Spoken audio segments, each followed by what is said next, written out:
And welcome to 540 Studios, The Beyond, Season 5, Episode 2. Hello, everybody out there in YouTube world. Hope everyone is doing well. And it's fun to be here again. We're not gonna show any trailers today because we had to take down the stream. I will try to put it up again as fast as I can. I just have been really busy because I live as a father at the same time. So I have limited of time, but as fast as I am done with editing and stuff like that, I will put the stream back up. And today, we normally we was supposed to do a more of a skullcast, but I don't have an intro right yet for the skullcast. So then I decided to just do Beyond Episode 2 instead. So of course I am here with my. I'm gonna say this before we go further. If I go quiet a couple of minutes on the stream, that is because my headset will die. Because unfortunately, my headset is dying today. It's the final day of my headset because the charger thing is unfortunately destroyed. So I will switch to earbuds later. But still, I will be on the same microphone, so I will not sound shit. But I might be gone for a couple of minutes when I gonna fix the whole annoying shit with Bluetooth and all that I had to fix earlier today. The fun stuff. The fun stuff. But other than that, of course, I'm here with Tom himself, a good friend of ours and a good part of 540 Studio. How are you, man? It's good to be here. How are you? Good. I'm just sharing the stream to X right now, making sure it's on there, and also to the Facebook there. I've done all that. So you can always share it again there if everybody checks it on X and on Facebook. Try to advertise it everywhere possible. Just busy. I got a lighting set last Sunday, which is cool. Amazon delivers on Sundays. I like that. I got my lights. It's just 2-set light. I now use for filming videos. I have to alter my camcorder because I'm doing my Foggy Brains is only camcorder, and I have to do manual now again. But I started recording again on the Foggy Brains channel. I'm trying to bring comedy back on that. Eventually, I'll bring Yeah. back the Techno Sapien Geek and do other stuff. I'm planning stuff out. I want to get my film done. I want to get my website up because I can't afford Squarespace. That's expensive. So I'm going to do a No, Wix, at least exactly. for I'm going to do Wix for now, advertise my photos, and then I'm going to start selling prints online because you want more than just a Facebook to show your photography. So I'm going to create a Oh, Wix yeah, page, of course. So, and a friend of mine, she's a professional photographer, award winner. She teaches, she Yep. has gallery stuff. She said, cater to the rich. Like, oh, that's actually a good idea. That's the people that's really going to be buying a lot of stuff is the people with money. I'm like, oh, yeah. She said, cater to the rich. Yeah. That's the one you want to sell Yeah, to. right. So don't be afraid to charge 250 for a 20 by 16, which is an average price actually. So, Yeah. I'm going to Yeah, no, pick out my top exactly. 50 pictures maybe out of the 1,000 I have, and then we're gonna go from there. So yeah, that's all I've been up to. Yeah, I've no, just been exactly. busy. A lot of this, I totally understand that. I also want to say hello to everybody who is in there in the Twitch world because I decided I'm gonna stream on Twitch too because why not? A lot of great people that follows me there now, and a lot of great people I follow there who does a lot of music reviews and other stuff there. So hello to everybody out there too if you're watching, or will watch it after on the replay. Um, but yeah, no, exactly. And yeah, we have a lot of stuff to talk about today. A lot of stuff that I've been thinking about recently, of stuff that I've been seeing on X that we're gonna get into. That's been really, grinding my teeth. But before that, you said, you've been busy, you've been working with a lot of stuff recently, and I totally understand that. And same here, man. Still working with the band and also working with some edit stuff and stuff like that. So, just trying to keep it busy, and I'm really happy because I got copies of Rebel Moon Snyder cuts. Yes, it's not official like that, but I have my ways to get them. I want a copy of these. Is it 2 discs, 2 separate boxes, one for each? It is. It is for each No. movie, yes, and I gotta the save up some covers are money and nice. I want them because that'll be the way I watch it. I watch the extended version. I haven't watched them yet, but But I was like, if I can save up, I'll buy it, Yeah. and then I'll sit down and actually watch them on the disc. So Yeah, yeah, no, exactly. And I'm really happy with them. I know, shout out to the people that I got in contact with to fix it. Um, and yeah, they are just great people. Great people. So that's a 10 out of 10 for me, service and everything. Got shipped really fast to me, surprisingly fast. And no, recently I've also had like a big shopping spree. I'm a big Mortal Kombat fan, and I've been collecting a lot of different kind of versions of the movies, of steel covers, 4K covers. So I just been grinding on the Mortal Kombat Blu-rays recently. Even got Mortal Kombat Conquest and stuff like that. And hmm, Mortal Kombat Conquest it's a good story show, but it is still terrible in many ways.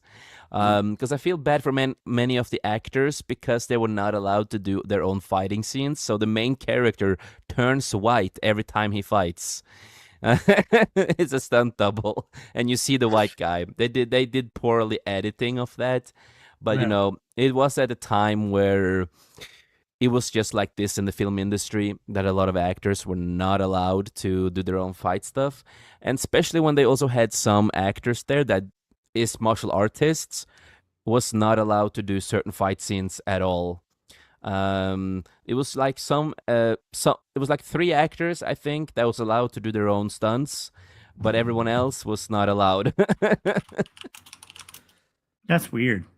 Yeah, it was a time, and the story behind it is because in the first Mortal Kombat movie, one of the great movies, the guy who plays Johnny Cage, he wanted to do his own stunt, his own fighting sequence with Scorpion in that movie.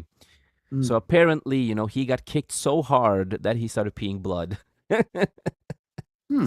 So after that, when they created the prequel TV show, they decided we're gonna have stunt doubles in most of the fights. I can see their point, but still, it's like, yeah, you want to, I don't know. Yeah, if you're gonna do that kind of film, you get the proper people willing to do it. But I don't know. I guess you want to protect the higher end numbers stuff. I guess so. Yeah. Yeah.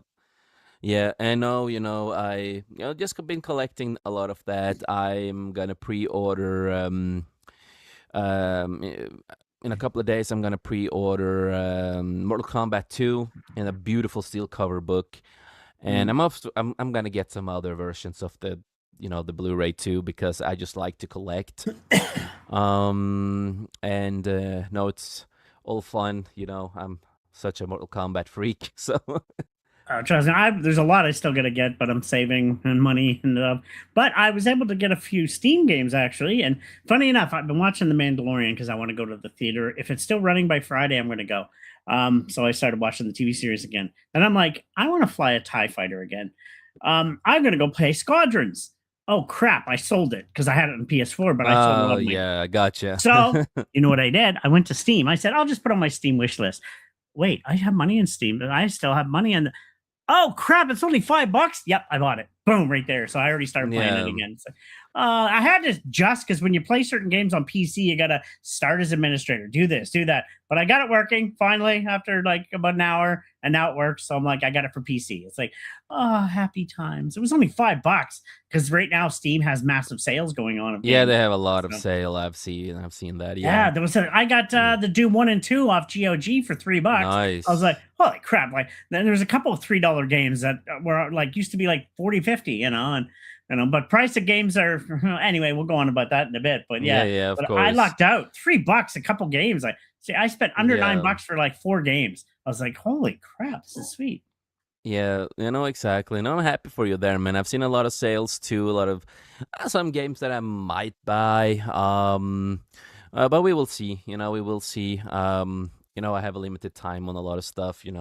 Also being a father, it's hard to multitask. Gaming and watching over the kids is not always easy. So mostly when I do stuff on the PC, it's mostly work that I do. Hmm. And the free time I have, I do play a little bit games, so I still try to play as much as I can. Um, and I've been cleaning my whole collection stuff that I do have. So I barely have any Star Wars left because I've been selling and giving away. I keep a couple of things from Star Wars, but Yeah. barely nothing, you know. And I don't care too much about Star Wars anymore. It's like, yes, I used to be a big fan. Of course, I still like certain things, but it's not fully my thing anymore. You know what I mean? Oh, I I still like understand it, everybody but changes, but to me, like I love the games. There was like oh, the one on Xbox, no, not Xbox. It was N64. They had a great Star Wars game there where you could fly, and I love the good ones. I like a good flight simulator in general. When I get a better computer, I want to get flight simulator. But to be able to fly the Star Wars crafts, that's why Squadrons is such an underrated game. You can fly an X-wing, you can fly a Tie fighter, and they handle quite well. So just flighting in general, flight simulators I like. But in a Star Wars yeah, world, you get all the ships. I'm like, this is just so cool. Just that part alone is fun to do. exactly, That's what yeah, Squadrons was fun because just yeah, it really resembled the yeah, no, flight exactly, aspect. no, yeah, no, exactly. You know, I the last thing I've been playing recently was again I've been replaying.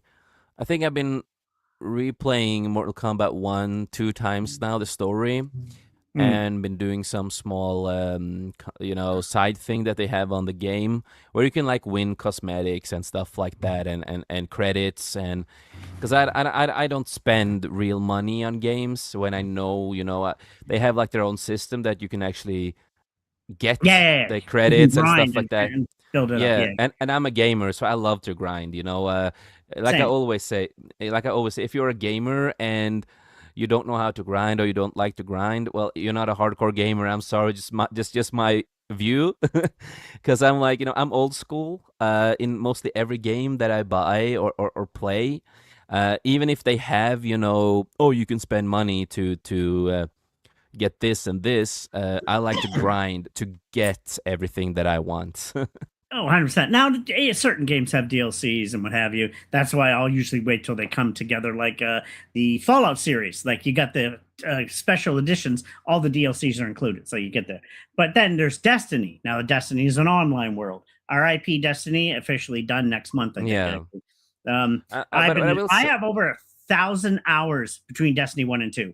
I have over 1,000 hours. I loved Destiny. I don't go back right now because I haven't been able to afford the last DLC called Renegades, which is very yeah. based after the Star Wars universe. They Yeah, ripped no, off, exactly. but I like it because they're doing it out of respect, and they actually have the right to do it. They actually bought into it. So but it's I like Destiny. I've just been there from the beginning, from PS3 to 4, Yeah. X now on PC. But yeah, you got to grind. I have thousands of hours of grinding on that game. I have hundreds of hours Yeah, no, on Conan. exactly. I like Conan Exiles. I was playing that before I got into World of Warships, which I started playing. I was like, oh, I'm good Yeah. at it. You know, you know. exactly. But yeah, Like I was gonna say, I'm a veteran player on mm, SWTOR, Star Wars Old yeah. Republic. Yes, that's the only game I practically have used real money on because you have to if you want some cool outfits that you cannot get in the game, unfortunately. Um, so that's the only place where I have spent money just because I want a certain outfit and stuff like that. But now, I don't use money on it. I already have all the outfits that I want, right? Um, yeah, that's about it when it comes to like spending more money on any game like that. Other than that, I grind everything that I can. No, I'm with you on that. Exactly. If I love a game, I'm going to play it for hundreds of hours. Like I said, it's just now it's mostly PC gaming. Days gone. I've gone back and played that like 5, 6 times. Um, you still haven't tried that, have you? What'd you say? Days gone. No, I still have not gotten You that gotta game get. yet. You know, Yeah, I know. I need to get chef's that kiss, game, and chef's kiss, chef's kiss. it's on my list, but limited A very good time, actor and too. It's William Whitworth is Sam. yeah, He's I know, a great actor. He's been worked in but the Star Wars limited universe. time. So, but Yes, but limited time of gaming, but it's on my list. I will get to it some point. At some point. Um, So yeah.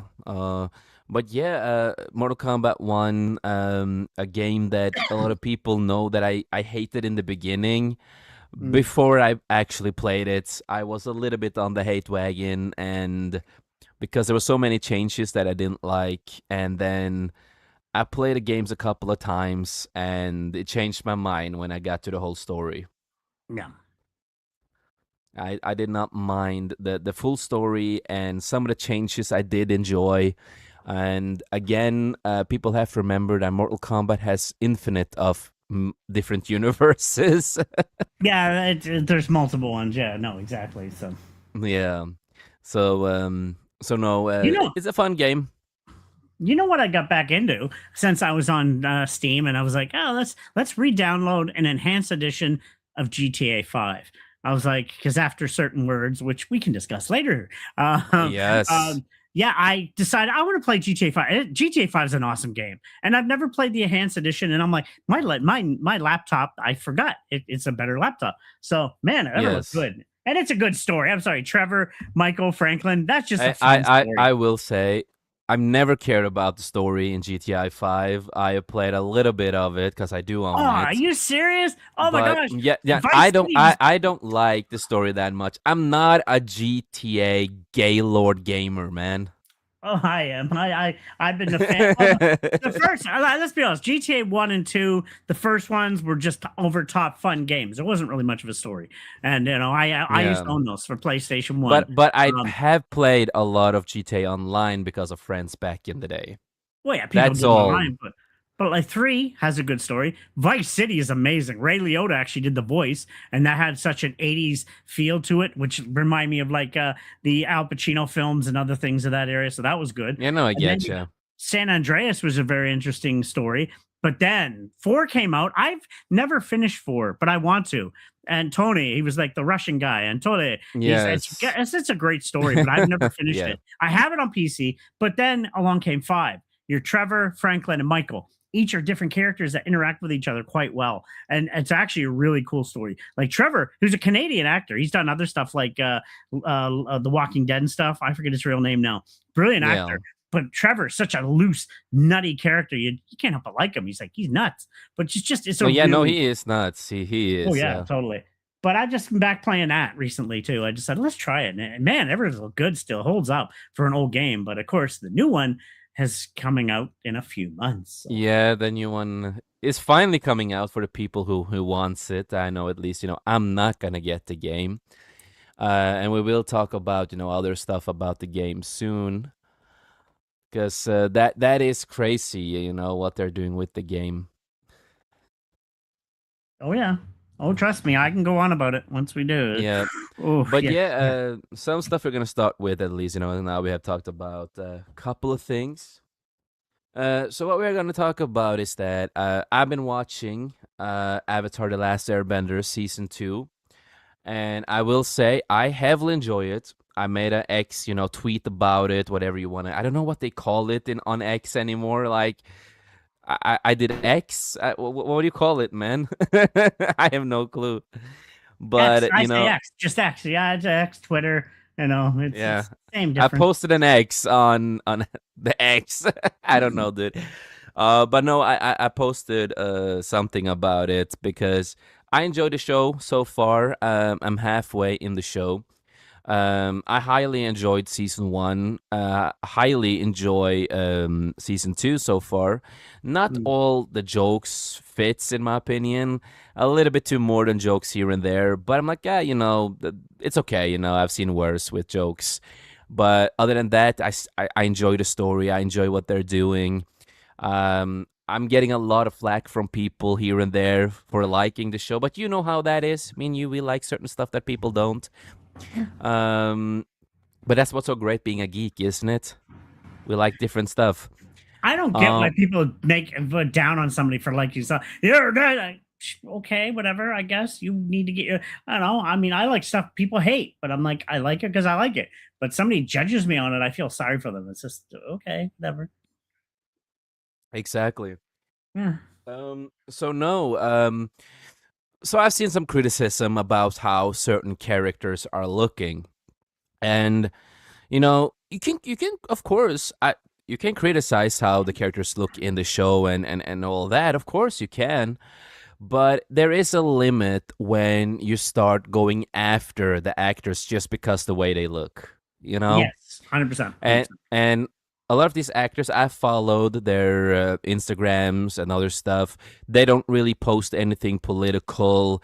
Maybe they do once in a while, but they don't connect it with the show or anything like that, right? Smart. Nothing They're like actually that. pretty smart. That's smart because a lot of other actors do the opposite. But we'll go on about that in a bit. But And yeah, no, I that's exactly, and smart. and a lot Yeah, of those are young actors who are growing up in those roles now, because in season one a lot of them were younger, and now of course they are become a little bit older.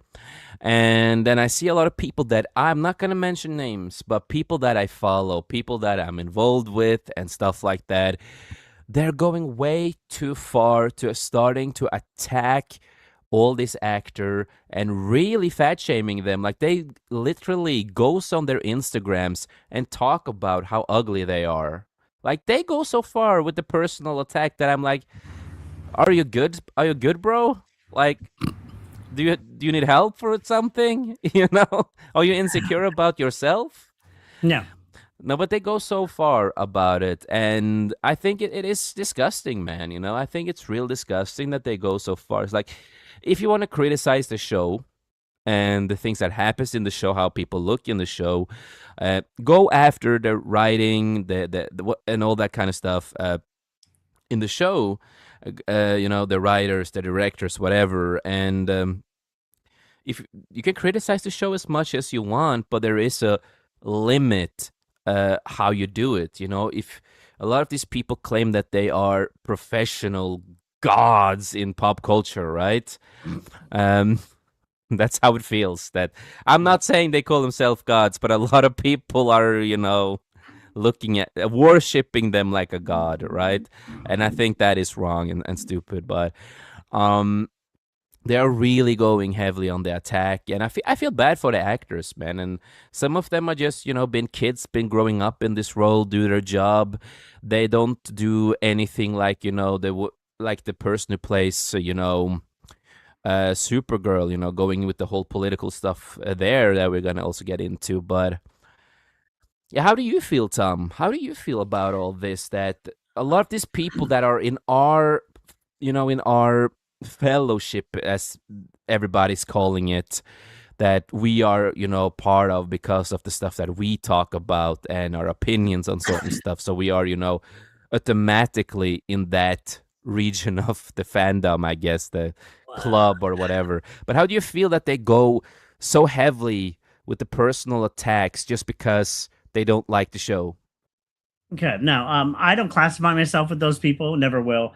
That's the same kind of person that just they say something's woke when it isn't. Like the new God of War game. I mean, it's a female lead. It's woke. No, it's just a good female lead. Or this and everything is woke. Shut up. Now you're just making stuff up. Part of it, I think they do it for views. They just want clicks, so they make stuff up and just like, no, you're not. You're not real. You're not genuine. Shut up. And making fun of something because of that. Now, I'll say this. We've made comments of somebody like Lizzo who praised being big, and it's nothing to praise. I've been overweight a lot of my life. I Yeah, still no, have issues with it. exactly. It's nothing you But praise. No. again, this is what we talked about No, no, no. backstage. I'm just gonna say one thing. What we talked about backstage when it comes to Lisa, what we've talked about backstage and privately and stuff like that, is because of her actions and behavior. That Well, is yeah. why we criticize it. Well, that's what I'm getting to. Like she promotes it. Like it's not a healthy thing to promote. Diabetes, heart conditions. That's what it causes. Having weight issues. But to attack somebody, especially younger, who's new to the industry or only been in the industry for a while, and if you're doing it because you don't like the show, that's sad. No, no, no, no, no, no, no. And we'll get into the Supergirl thing and some of the stuff people said about. As a person, I might not like her, but some of the comments I I'm like, that's kind of crass and just now you're just attacking her, doing making stuff up for somebody's physical appearance. That's weak. That's just weak sauce, as I would say. It's stupid and it's childish. And no, leave them alone for that. That's people with no intelligence that make comments like that. I find because they just want to look at me. Exactly. Yeah. I'm this. They're fat. They're that. Shut up. You maybe have like two brain cells. People that would say stuff like that. You know, if the product's bad, yeah, I'll call it out, but don't attack the individuals playing they're playing Yeah, no, characters, exactly. and how they look is not, I understand if they're not, if it's a certain character, like say Spawn, and he came in and he was fat and overweight and white. Okay, I'd say you can argue about that then, but if it's nothing to do with the character, it's separate from the storyline or whatever. Shut up, Yeah, no, exactly, exactly, Yeah, yeah. Tom. And also, two of the actors who are getting heavily criticized is that one, they also take pictures, bad picture, they screenshot bad shots from the show, right? And then Mhm. they start doing their whole thing and also going after the Instagrams and all that. And but two of both actors are Asian, and again, something people have to remember: a lot of Asians do have chubby faces. That is pretty normal in the Chinese world, Japanese world, whatever Asian you are. It's normal.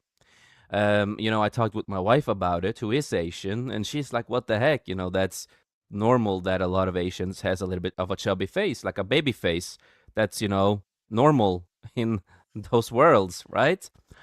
Mhm. Um, and again, she's Asian. She knows more about that than other people to a certain point. And yeah, one of the actresses, she's gained a little weight because, when she started in the show, she was young. She was a lot younger. Now she's 20. She's gained a little weight, not much, but a little, Mhm. right? And they went full attack on her that she doesn't have a hot body. No one would tap that shit. They go like What? these kind of disgusting. Yes, yes, That's it is gross. these Like, kind come of. on, people. What the hell? Like, have Yeah, respect for the this is person the doing that. comments that I see on X with a lot of people. That's just messed up. I don't know. And that's again, I know a lot of people say we are part of this fellowship, this community and stuff like that. No, I no, just we're want to not. straight No, we're not. Totally not. Nope. no, and I'm gonna say straight out again that I do not either consider myself part of that community. I don't consider myself in any community. I do what I love here with the people that I care for, the people that I enjoy being around. We're just us. We're not part of these kind of cultures, and what the other people are doing. So, but Dude, I'm very again, picky at what shows I'm ever on. There's you, there's Mike, and there's Steve. Three guys that I exactly. trust, and I look, and no, Steve has gone on, done his own thing. We stay in touch actually once in a while. Mike, he's Yeah, back no, doing his thing, exactly. and Yeah, no, you're back exactly. now too. It's like Yeah, people we that I we are trust. back too. Yeah, Exactly. similar But it's views. just it's just so disgusting to see these comments. And what annoys me the most is that many of them who are bigger ups that people love to watch, I'm going to say it Ugh. like that, they are so called Christians, but they do not act like Christians. I will just say it like that. They are acting really evil and disgusting, and they claim to be Christians, and they still go that low of a personal attack. I will say it like this: there's a lot of actors I don't find attractive, but I am not gonna go after their looks when I criticize something, other than good examples. Lizzo, Demi Lovato is two examples because their behavior and their actions. But if, again, the actor or singer, whatever, have not done any of these actions, and I'm just thinking about how they look, I'm Yeah. not gonna go around saying how if I think they're ugly and stuff like that. No, they're just not attractive to me. And I'm gonna use it like this too. I'm gonna use we have Rachel Ziegler. I don't think she's attractive in my view, but I do not go after her looks because of her stupidity. I No, go after her no. actions and her stupidity. And I see a lot of people are dissing her and are really, down low disgusting just because she has that little, underbite thing, right? Hmm. And when people are going heavily on personal attack on her just because of that, and I'm just like, I don't care, man. I do not They're care children. They're not about actually that. good people. They're just children. So that do Yep, stuff like they're that. just I don't care children their in the industry. They do what they're told to do, Yeah. and sometimes, that's their downfall, unfortunately for them. But just because of that little underbite, I'm not gonna go after her looks because of that. I only No, go after her no. actions. Her attitude, And what she has to say, how she presents herself. That's all that matters to me. I'm not going to attack somebody because of their looks. It's like we said, exactly, Lizzo. We talked about. I'm not. Maybe she's a nice person outside of her promoting fat. It's promoting that was not good because that's not a way to be healthy. Like mukbangs and all. I've been watching some mukbangers. I'm like, how do these people? They're killing themselves by eating 5 meals. exactly. Like, no, it's not healthy. It's not a healthy And lifestyle. again, there you go after their behavior Yeah, and their exactly. actions. Yeah, exactly. They're promoting this to you little kids, like it's okay to eat 5 meals at a sit. No, it's not. That causes heart attacks, heart conditions, diabetes, which I live with, and it sucks. And trust me, like I've had weight issues my life, and I've been made fun of because of my looks, because I'm not an attractive guy by any means. But it's like I don't judge others. I never have. I'll make my comments if somebody's an idiot and stuff and stupid about it, but I'm not going Exactly. to judge who they are and their looks. No, it's just Yeah, child. no, exactly. So, I had to unfollow a lot of people. And there's a lot of those streamers bigger up, I always say it like that I just straightly I unfollow. You know? Yeah. I don't want to follow what they say. You guys you're repeating the same theme in every single stream you do. And you're gonna be mostly 90% of the time just complaining about stuff. There's a YouTuber I watched a little bit of, and no, I went through more. I'm not gonna name the name of the streamer, but and YouTuber, but and then I went more into the catalog of what he's been creating, right? Mm. And he's like this big Mortal Kombat fan because I like to watch Mortal Kombat content. And every single video, 90% of it, is the same shit in every video, just complaining about this. And I'm like, you're not making anything good, man. It's the same videos just complaining about this and that. And you claim that you're such a big Mortal Kombat fan. But Yeah. all I hear from you is just complaining. Where is the positivity, man? Is is there anything Mortal Kombat you like? Mm. So no, it's annoying I just have to unfollow and I can't watch that shit, man. It's just too much stupidity and a lot of times they don't have any good context to the stuff that they're saying.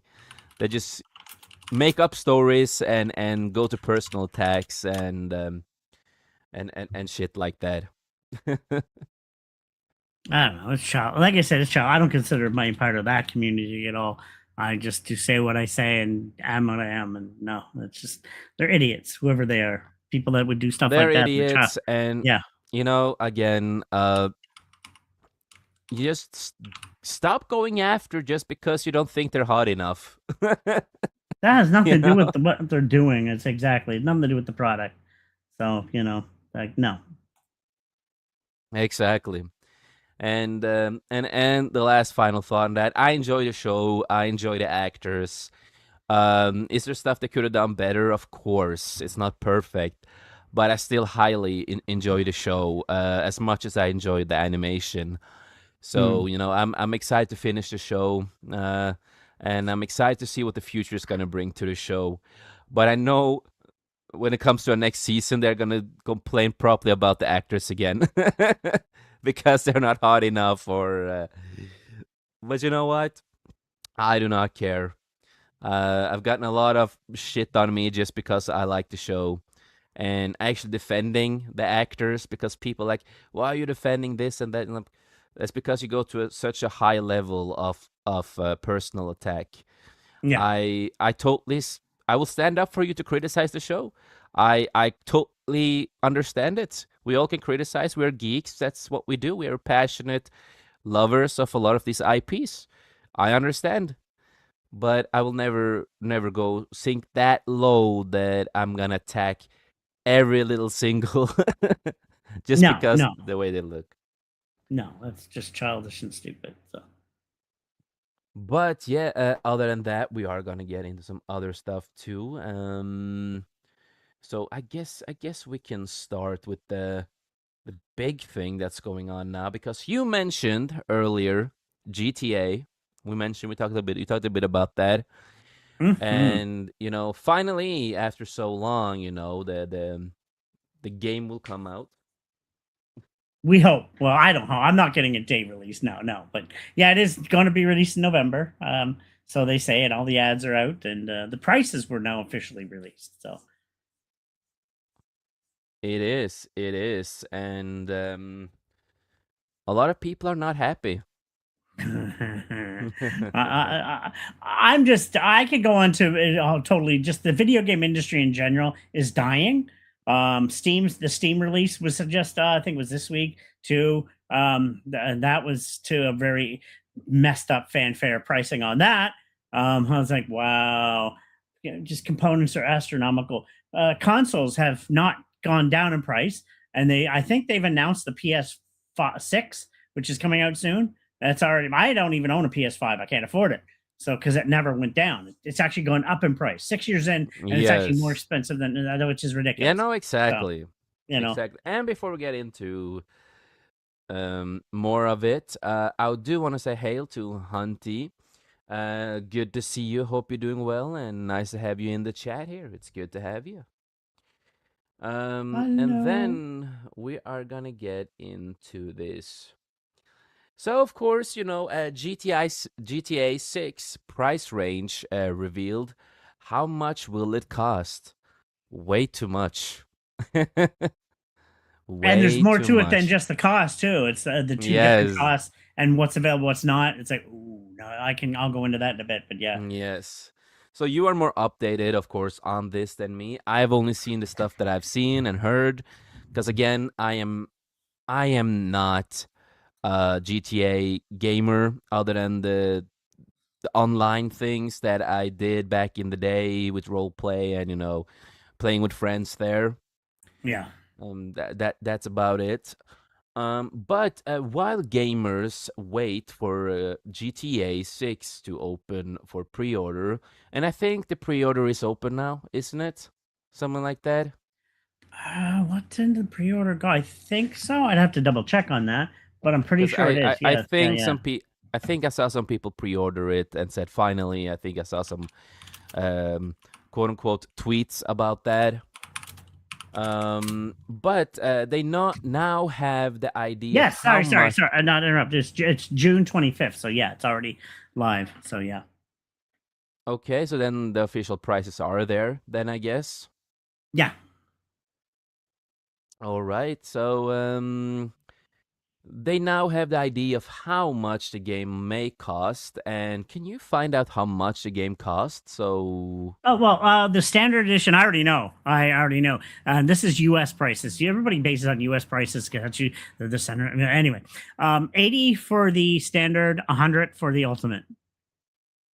all right. Well, I'm glad I'm not wasting my money.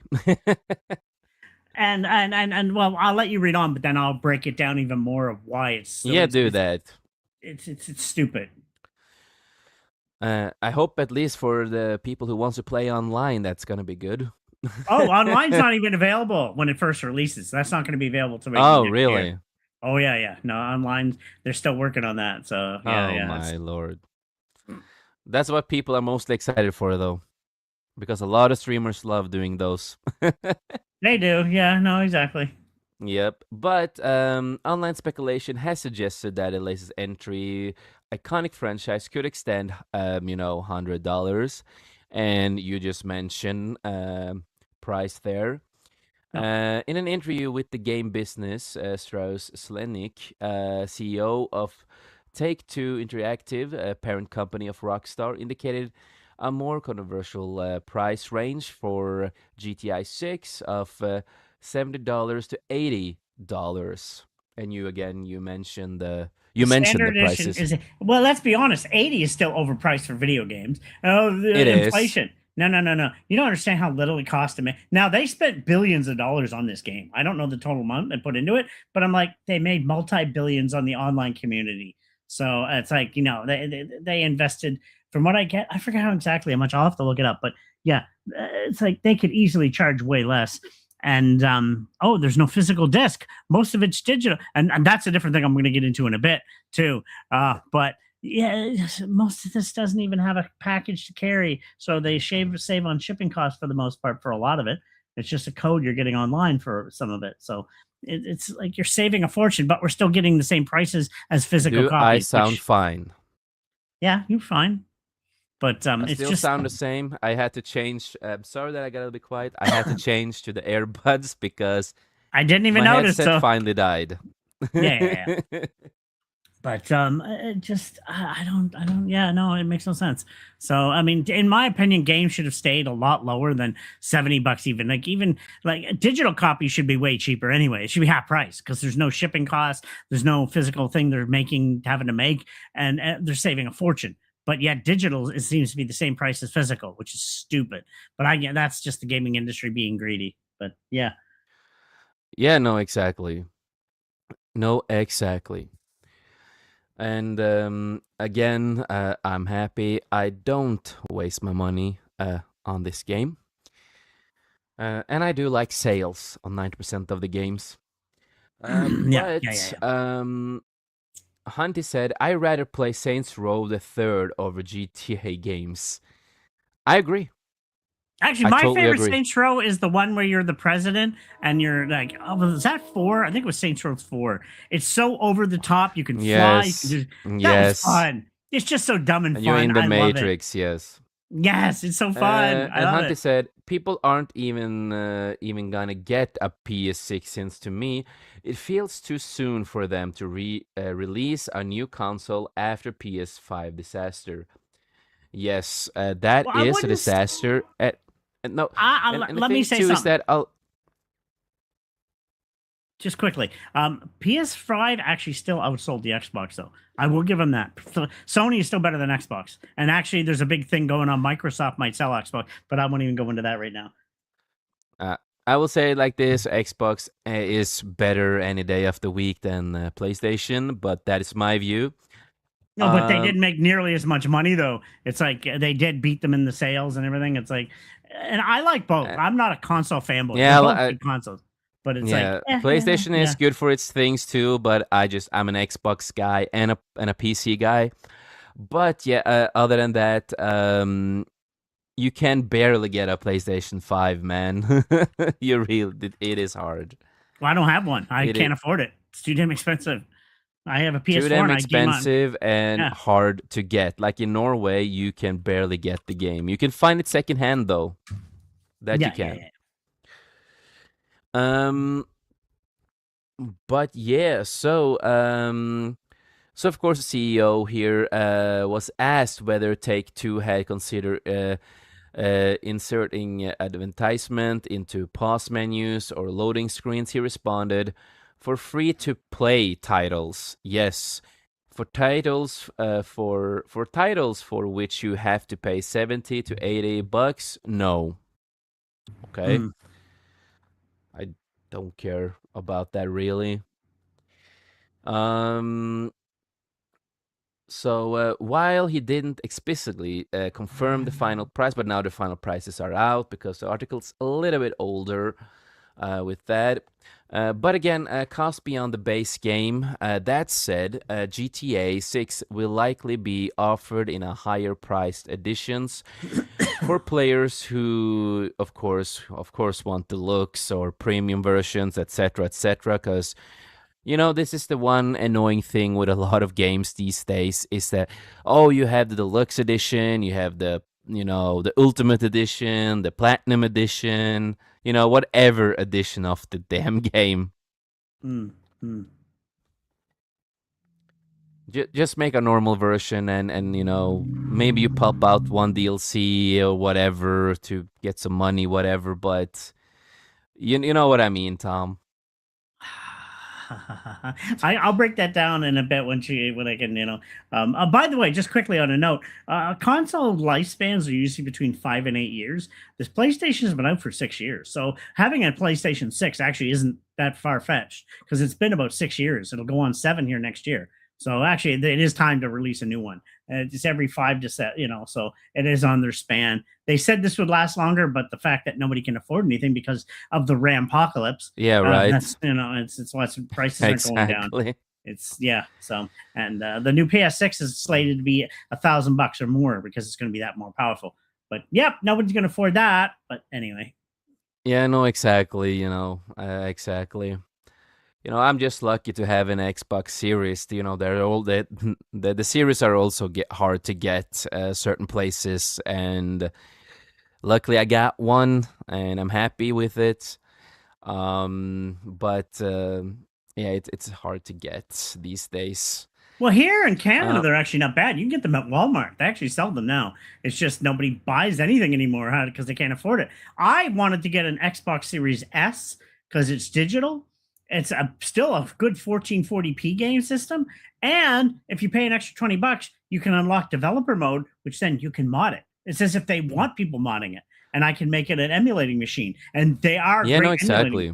Believe it or not, the Xbox Series S is a great emulator for like all the older systems. It's Yeah, I one of got the one of better those ones out too. there. Yeah. So I thought about Got getting one an of S for those that too. and to finish. Plus, I want to play my Cyberpunk 2077 with the expansion. PS4 never really had the expansion. You damn it. And my Horizon for Exactly. it's like darn it. So, but that's why I PC game now because they have a lot of the stuff that and I just got to rebuy everything on PC. Exactly.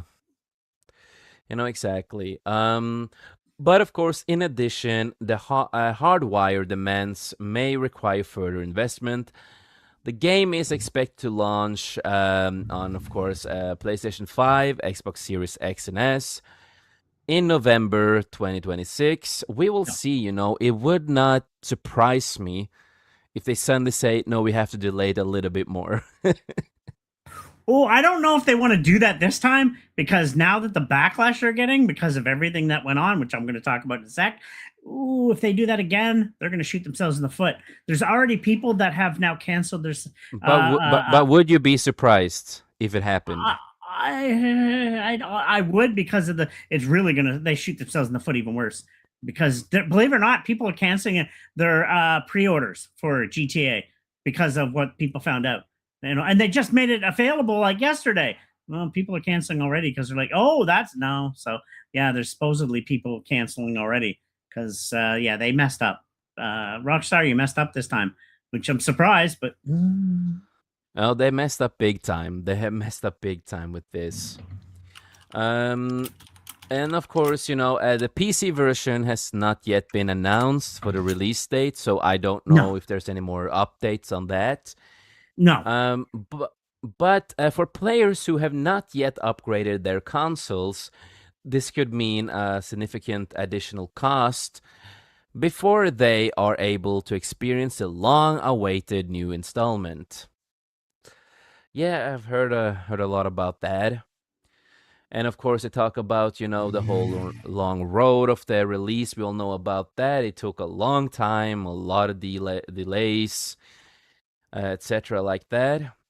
And And do they you just know continue because of with, developmental cost and marketing costs, they spent over between $1 and $2 billion for this game. yep, they did. Hmm. It also is here. Yep. So, of course, that's a little bit about the price ranging, but also it's not just about the price that has people upset and angry. It's also about how big of a gigabyte this game is. Oh yeah, that's one of the other things.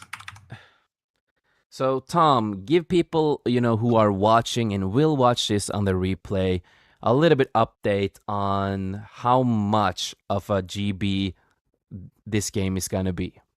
Now there was rumors floating it was 600. That's fake. That wasn't real. But I'm sorry, it's roughly going to be between 200 and 250 gigabytes of space for a game. So imagine if it came out on PC and you had a Steam machine, which only comes with the initial cost of 512. Well, you can have one GTA 6. So and that's about it, really, and maybe a couple of smaller games. Yep. What the heck? Like that's pretty massive. 200 some It gigs. is pretty massive for that Yeah, game. It that's is ridiculous. That's just you've outdone yourself. That's just too much. Like 200. Once you're getting to the size of 200 gig, eventually in about 10 years, you'd be like 1 terabyte. Like screw you. I don't want that. That's just it's a resource Yeah. hog. No, I've seen a No, lot of no. people complain about that, and they're freaking out about this how big it is. And I've also seen people refunding and canceling the pre-order because of how much space it takes. Yeah. And of course, you mentioned other stuff that's going on and what people are worried about and stuff like that. And it's completely understandable, and if you are a big fan of this universe, it is a big slap in the face. And it's not even this universe. I don't look at the universe per se as something I drool over. Like, I'll wait till it goes on sale till I get it. I don't care. Like, whatever. I enjoy them. I'm playing GTA 5 right now. But the ultimate, this is a stab to gaming in general. And let me tell you why. First off, $80. Okay, that's your standard edition.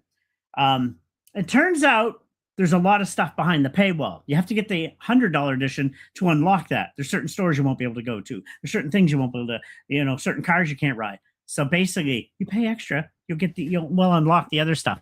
Okay, you bastards. I'm sorry to swear, but that just makes me angry. You're putting stuff behind a paywall. Yeah, so because no. And on top of that, I'm sorry, I got to get this out. There's no effing no problem. disc. No disc. What the hell? Yeah, no, I saw about that, in a damn and box.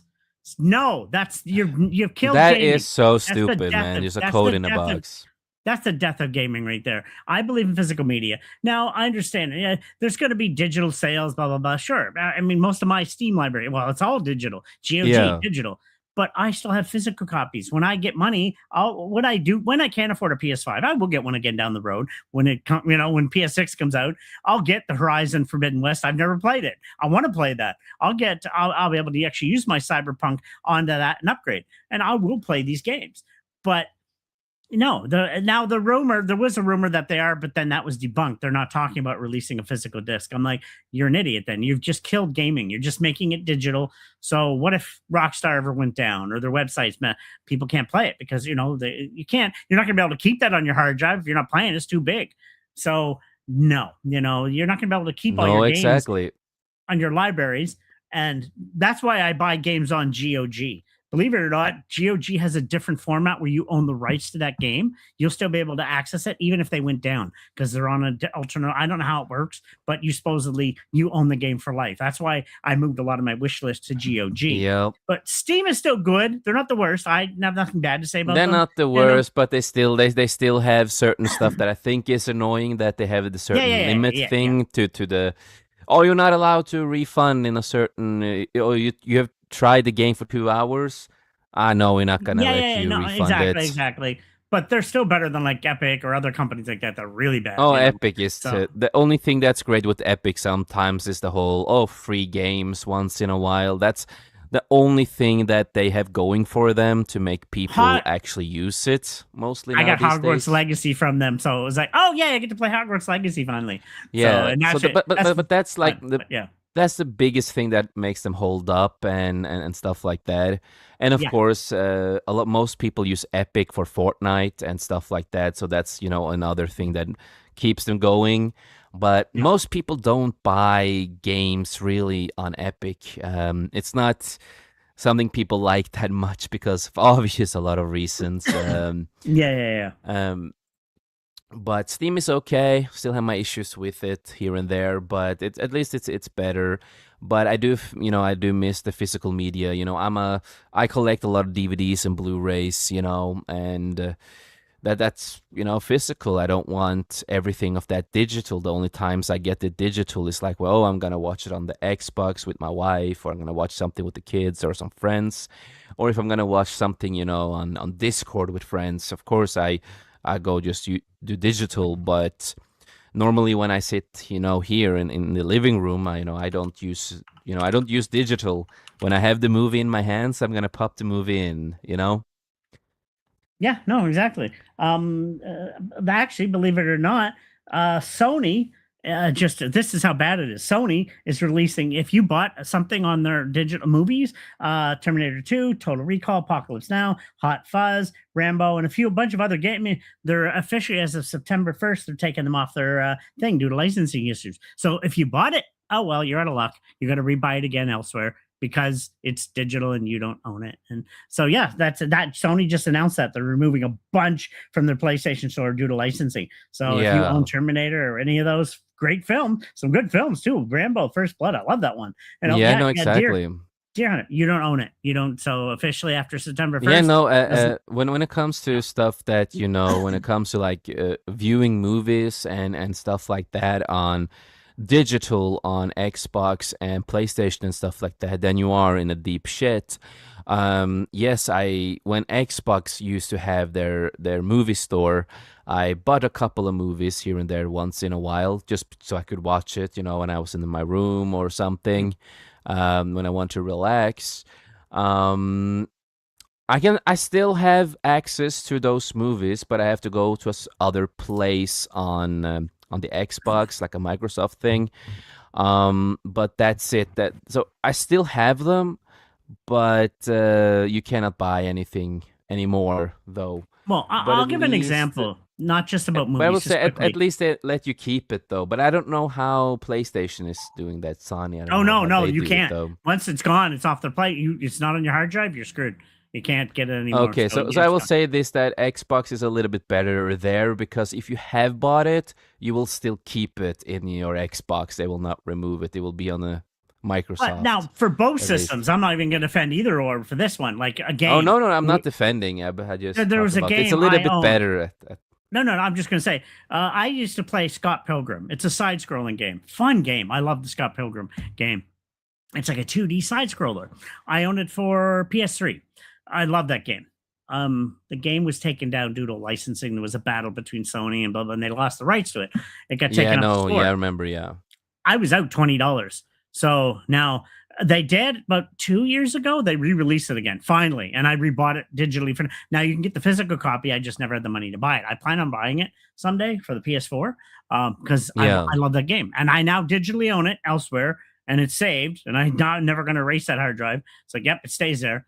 But yeah, that I lost games. I was at $20. They screwed me $20 because licensing. That's not my fault. I should still have the rights And to nope. people and these companies wonder why a lot of us people out there go to the high seas for certain stuff. I've never done that with games anymore because I just, like I said, Steam is so cheap. I got Doom 1 and 2 with a bunch of extra editions for $3 a couple days ago. Oh, this is awesome. And then I also got The Hunting Sim, $3. I was like, three different games were all $3 each. I'm like, okay, you can't beat this price. So like, I'm like, I'll pay that. Yeah. I But know a lot of people who are going to the high seas and getting every single new update and every little single new thing for the games yeah. in that way. But that's because they're tired of these companies screwing them over all the time. No, I It is understand. I understandable though. understand. No, it is. It is. Well, I mean, was it Forza Horizon was pre-released, and a lot of people were taking that in the high seas. The was it six? They just released this year, and it came. Somebody got an early copy and released it.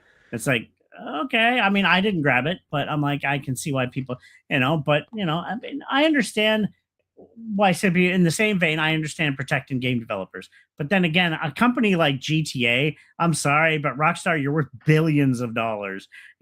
How much are they going to make already? I guarantee how much. I'm curious what the pre-orders are right now, actually, of how much they are going to make on that. So Yeah.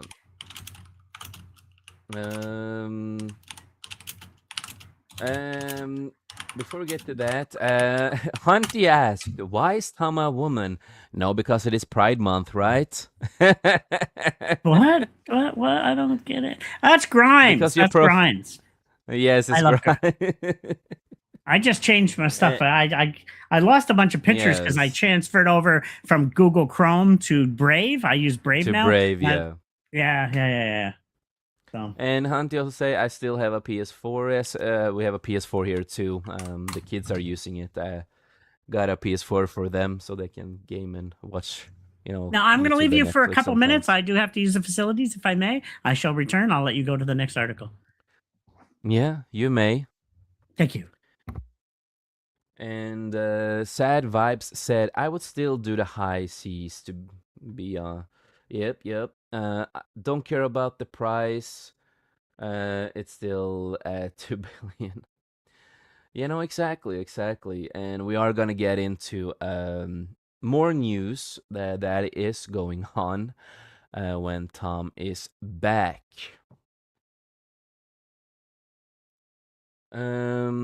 Price to the porcelain goods. Exactly, exactly. You know, what was I gonna say? Brain farts. I don't really buy that much games, to be honest. Because of the prices. I normally do always just if I'm gonna buy a game, it's on sale. I and I barely care about most games that comes out because most of them are not interesting enough for me. So for me, I'm fine with a lot of this stuff going on because I'm not gonna buy it, but I feel bad for the people who are excited for a lot of this shit that's coming out, and you have to spend so much money and paywalls and shit like that. And Hunty also said, "I'm sad I won't get to continue the joke of maybe we will get a Half-Life 3 before GTA 6." Exactly, exactly. Yeah, the game is coming out. I rather have a Half-Life 3 than GTA. I don't care about GTA. I think GTA is gay and lame, most of it. But I would love to have, of course, a Half-Life 3. I think that could be great. Of course, with the right team, right directors of the game and writers. So we do not get, a shitty game. Hunty also said, I made a mistake of getting a game of Amazon. They gave me the wrong region copy. When I realized this, it's too late to refund the game. That is really shit. That is really shit. Amazon has a lot of problems. I do not really buy a lot of stuff on Amazon anymore. Um, I'm not a big fan. I do have my first book there, and I try to release some other stuff too, but it was a lot of issues because I wanted to rename my book and I wanted to fix some stuff, and they did not let me do that. So I had to remove the book itself, but the book still is in the store, but you cannot buy it, but it's still in the store. So apparently, when you post your work there, it will stay there forever, but you can't buy it. But yeah, I could not fix the name and shit like that. So it's really annoying. Amazon is a disaster on so many things. So even with my books and everything that I'm gonna come out with, I I do want to find a different platform that I can trust. And I also do know that my customers who wants to read the book, if there's new fans, old fans of the stuff that I make, that they get the right versions of the book. Because I had an experience on Amazon that, because I had to redo the file of one of my books because Amazon, I accidentally, it was the wrong file and I needed to fix the file so I got the right version of my book. But still, they did not fix it before a long time after. So when people ordered my book, they got the wrong version. They got the version that was not finished and that had an error in it. Because I wanted to bring the full version of my book out. But yeah, it was a whole mess that I had to go through with Amazon. And so it's just a full mess. And I know a lot of people who are selling stuff on Amazon, but a lot of them are going over to different platforms and stuff like that. I know some of the platforms I would love to use myself, but it's mostly US only and stuff like that. So that is unfortunate. But yeah, Amazon is a disaster. And if you do live in Norway, it's even more of a disaster Because if you are ordering something and you live in Norway, you will not pay at once when you buy something. It can take a week to a month before they take money off your account and they will send it to you. So I've ordered a lot of things before on Amazon, but they never took money before a long time after. And then, it was, yeah, it's a whole mess with that thing. So, so you got the UK version.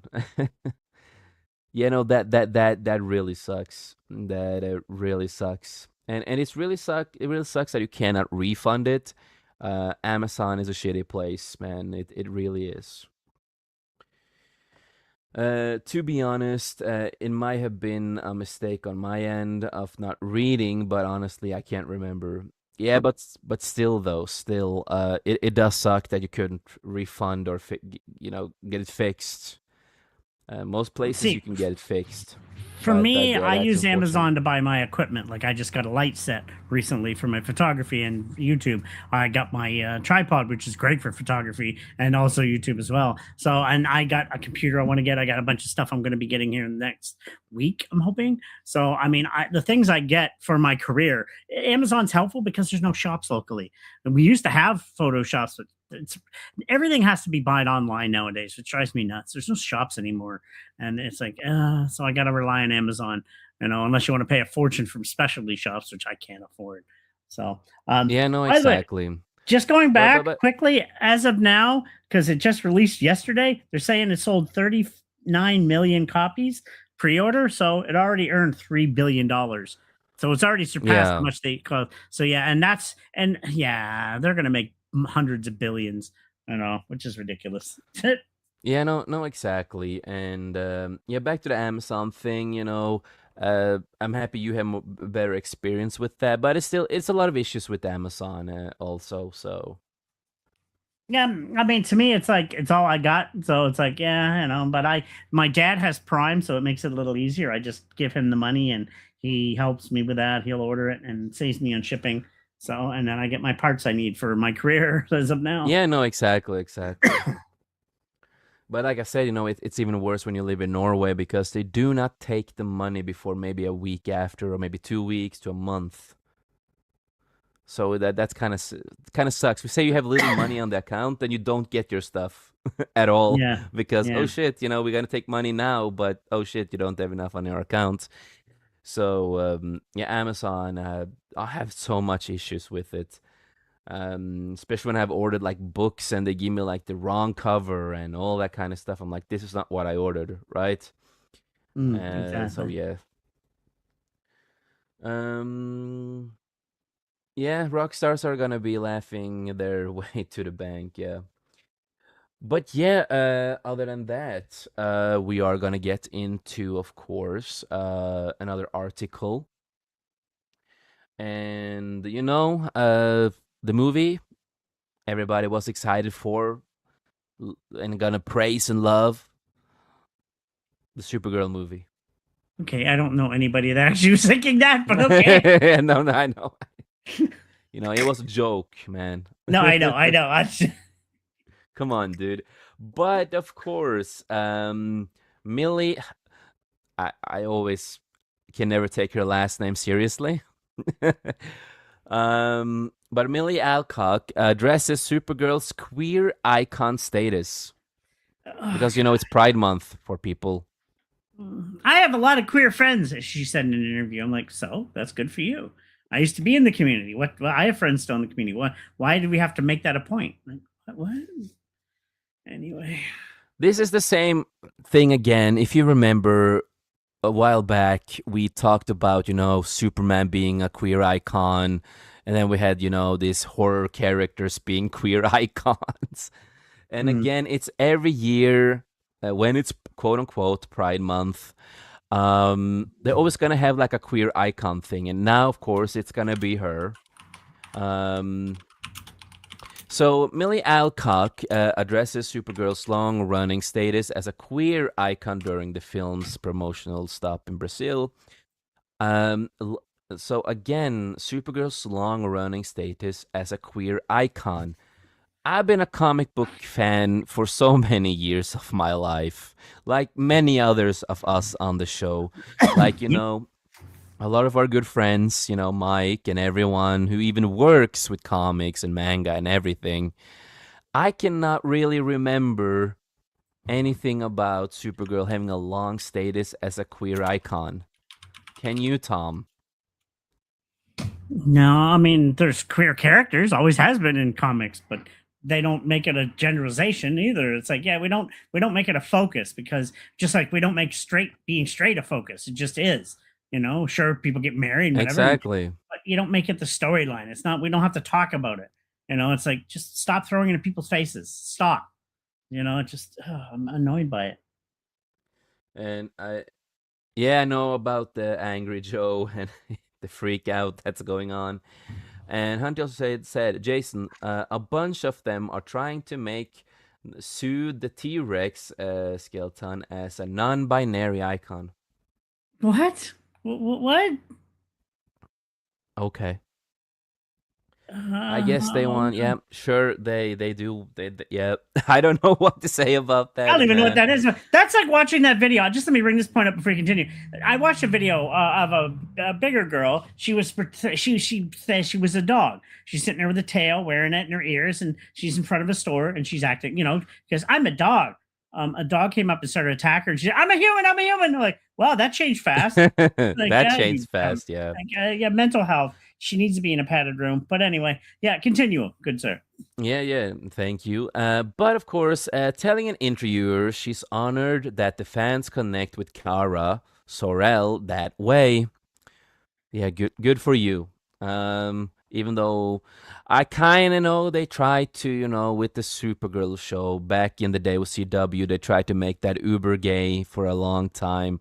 They tried to make, Supergirl gay at some point too, but that got deleted. But you can see behind the scenes that originally she had a kissing scene with the sister of Lex Luthor.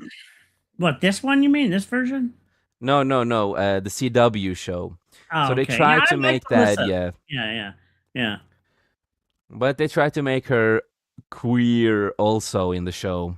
Of course, they did. That's the closest thing I can remember to, they trying to make, Kara a queer thing. Yeah. And she actually did a good job as Supergirl. Melissa did. She did a really great job as Supergirl. It was just all about her writing. That was shit in the end, Yeah, unfortunately, like 100%, 100%. 90% of CW. But speaking with Rio de Janeiro press event for DC Studios movie, Alcock was asked about it is about Kara has inspired so many fans to embrace the character as a queer icon over the years. Nobody wants that. What are you talking about? No, I've never thought of I have Supergirl's a queer icon. What? I have never heard that from people in my life. Nope, And I not know once. a lot of people.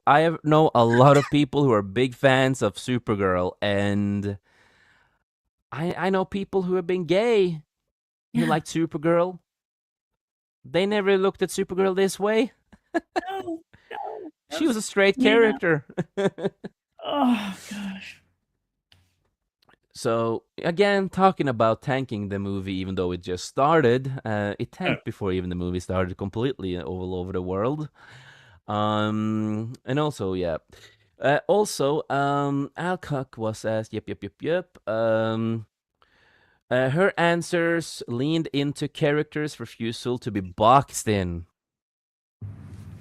it's the 52 Okay. version of Supergirl 2, which I don't care about. She's got an I'm a girl with Yes, a it was bad one of the attitude. worst. Like, I That don't was one want of the that. worst versions of Supergirl. Again, I've said this multiple times. There is a reason why 52 failed and why they wanted to do a rebirth of the universe. But Yeah. unfortunately, even when they rebirthed the whole universe, they went straight back to the old way of telling, just like they did with 52. Yeah, yeah, It went no. straight back to that. But she's like, I'm gonna play the girl boss. Okay, but then no, whatever. You're playing a bitch. I'm sorry. That's your character. That's not a character. That's gonna be little girl shouldn't look up to a character like that with an attitude like that. No, that's sad. No.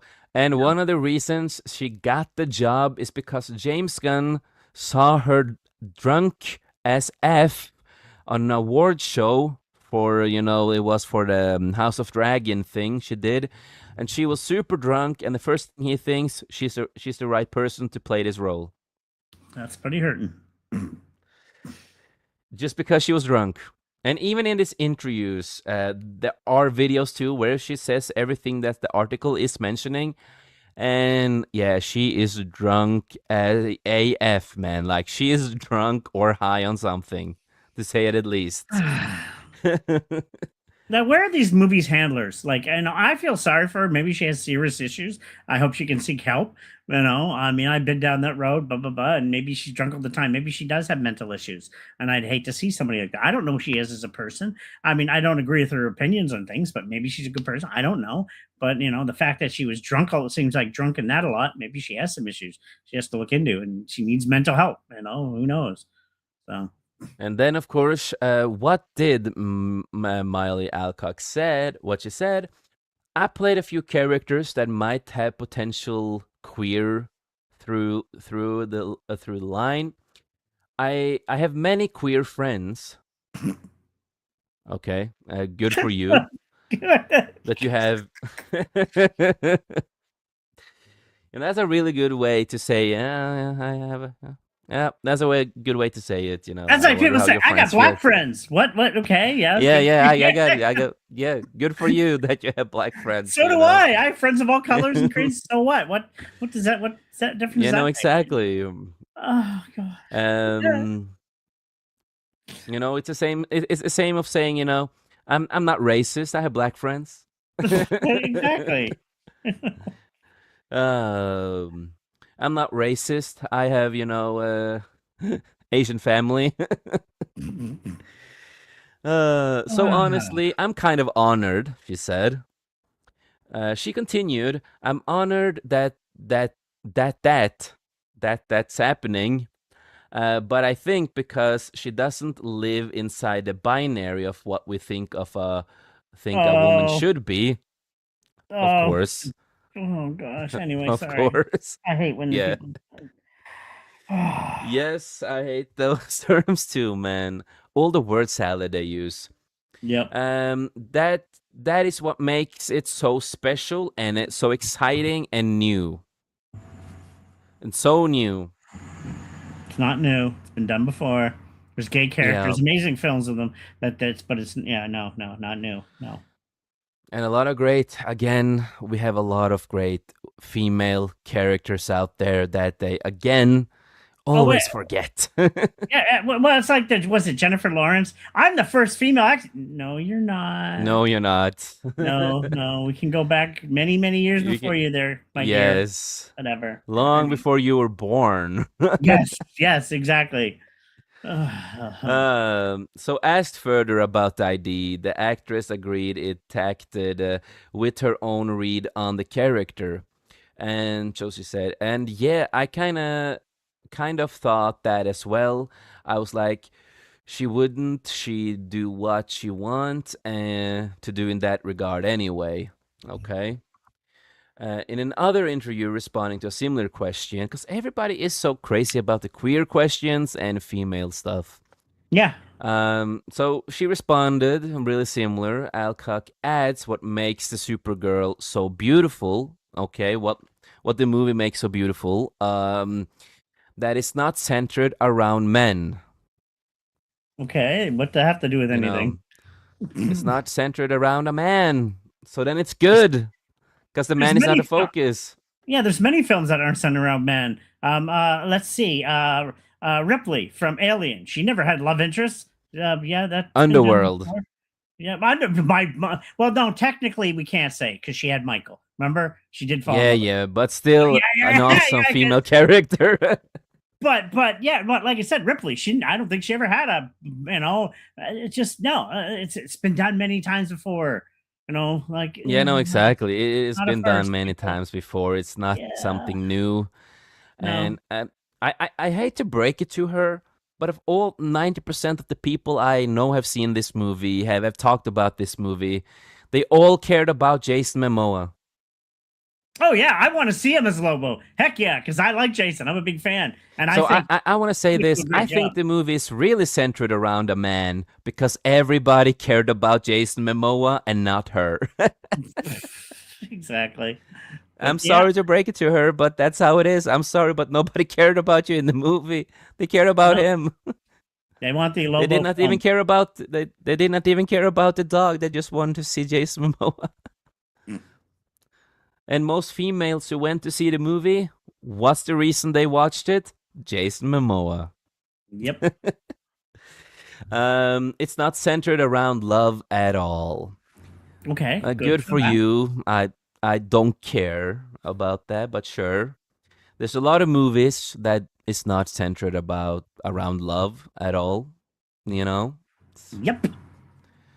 even the new Mortal Kombat 2 that came out was not centered about love No, with man and female at the time with the main characters. So again, I hate to break it to her, it's it's not nothing a new. first. It's nothing special. No, exactly. And then of course she did more stuff. Of course, when she said that No, Supergirl goes exactly. both ways, that she could go both ways. No, I'm sorry to break it to you. Um, Supergirl is straight. I'm sad to break it to you, but you never know with James Gunn. You never know what he will Oh, find, what exactly. he will do. So again, Supergirl history with queer fans and female fans. The question didn't come out of nowhere. Supergirl has long carried significance for women and queer fans. Well, I've never heard about anything with queer fans. Yeah, she probably has, a lot of gay fans. Like, there's a lot of gay people out there who are fans of a lot of the same stuff we are. We all are people, and a lot of us like the same things. Nothing new. And gendered diverse readers who see Kara's story a narrative about self-definition and craving out an identity separate from Superman. Hmm. I have never heard about that.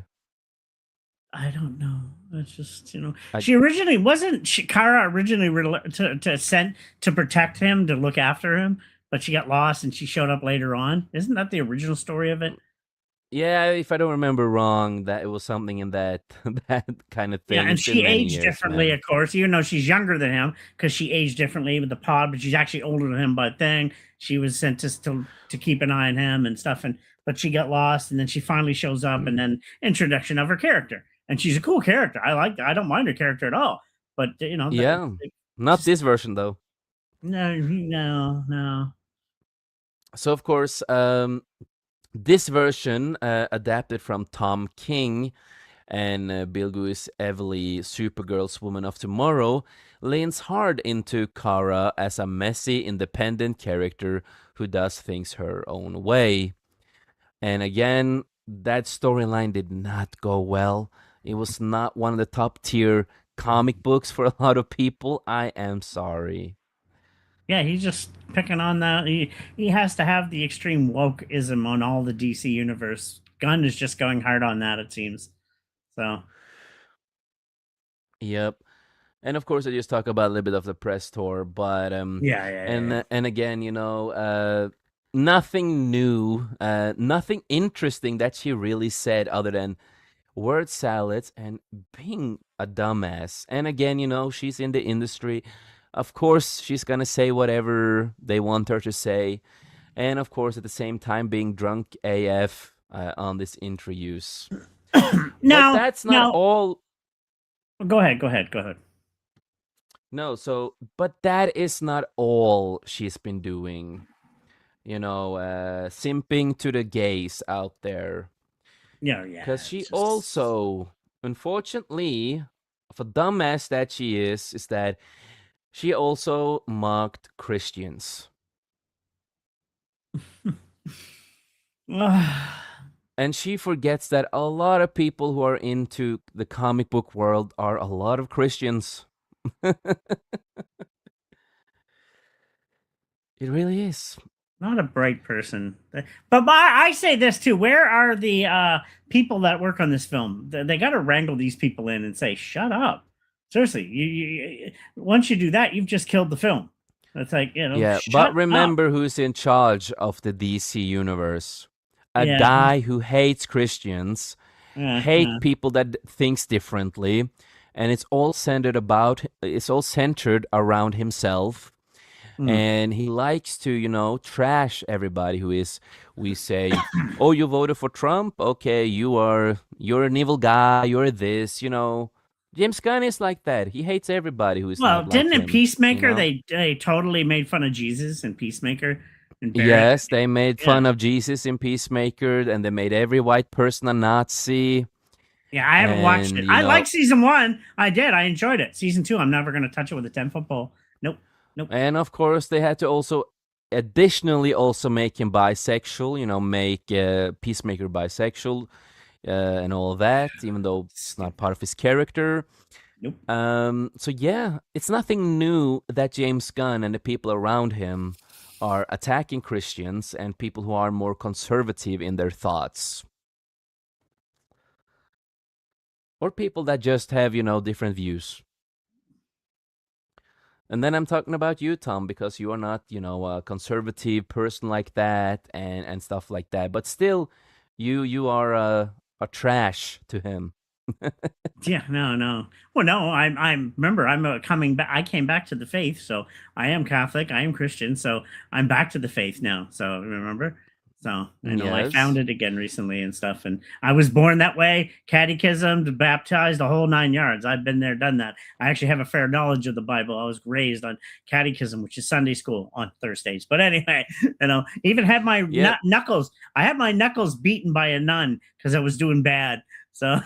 It's like, yeah, I was that kid. But anyway, yeah, yeah. But yeah, so superstar Millie Alcock is drawing more attention for the latest comments about her, but online critics. And this time, the backlash is expanding beyond the usual toxic fandom debate.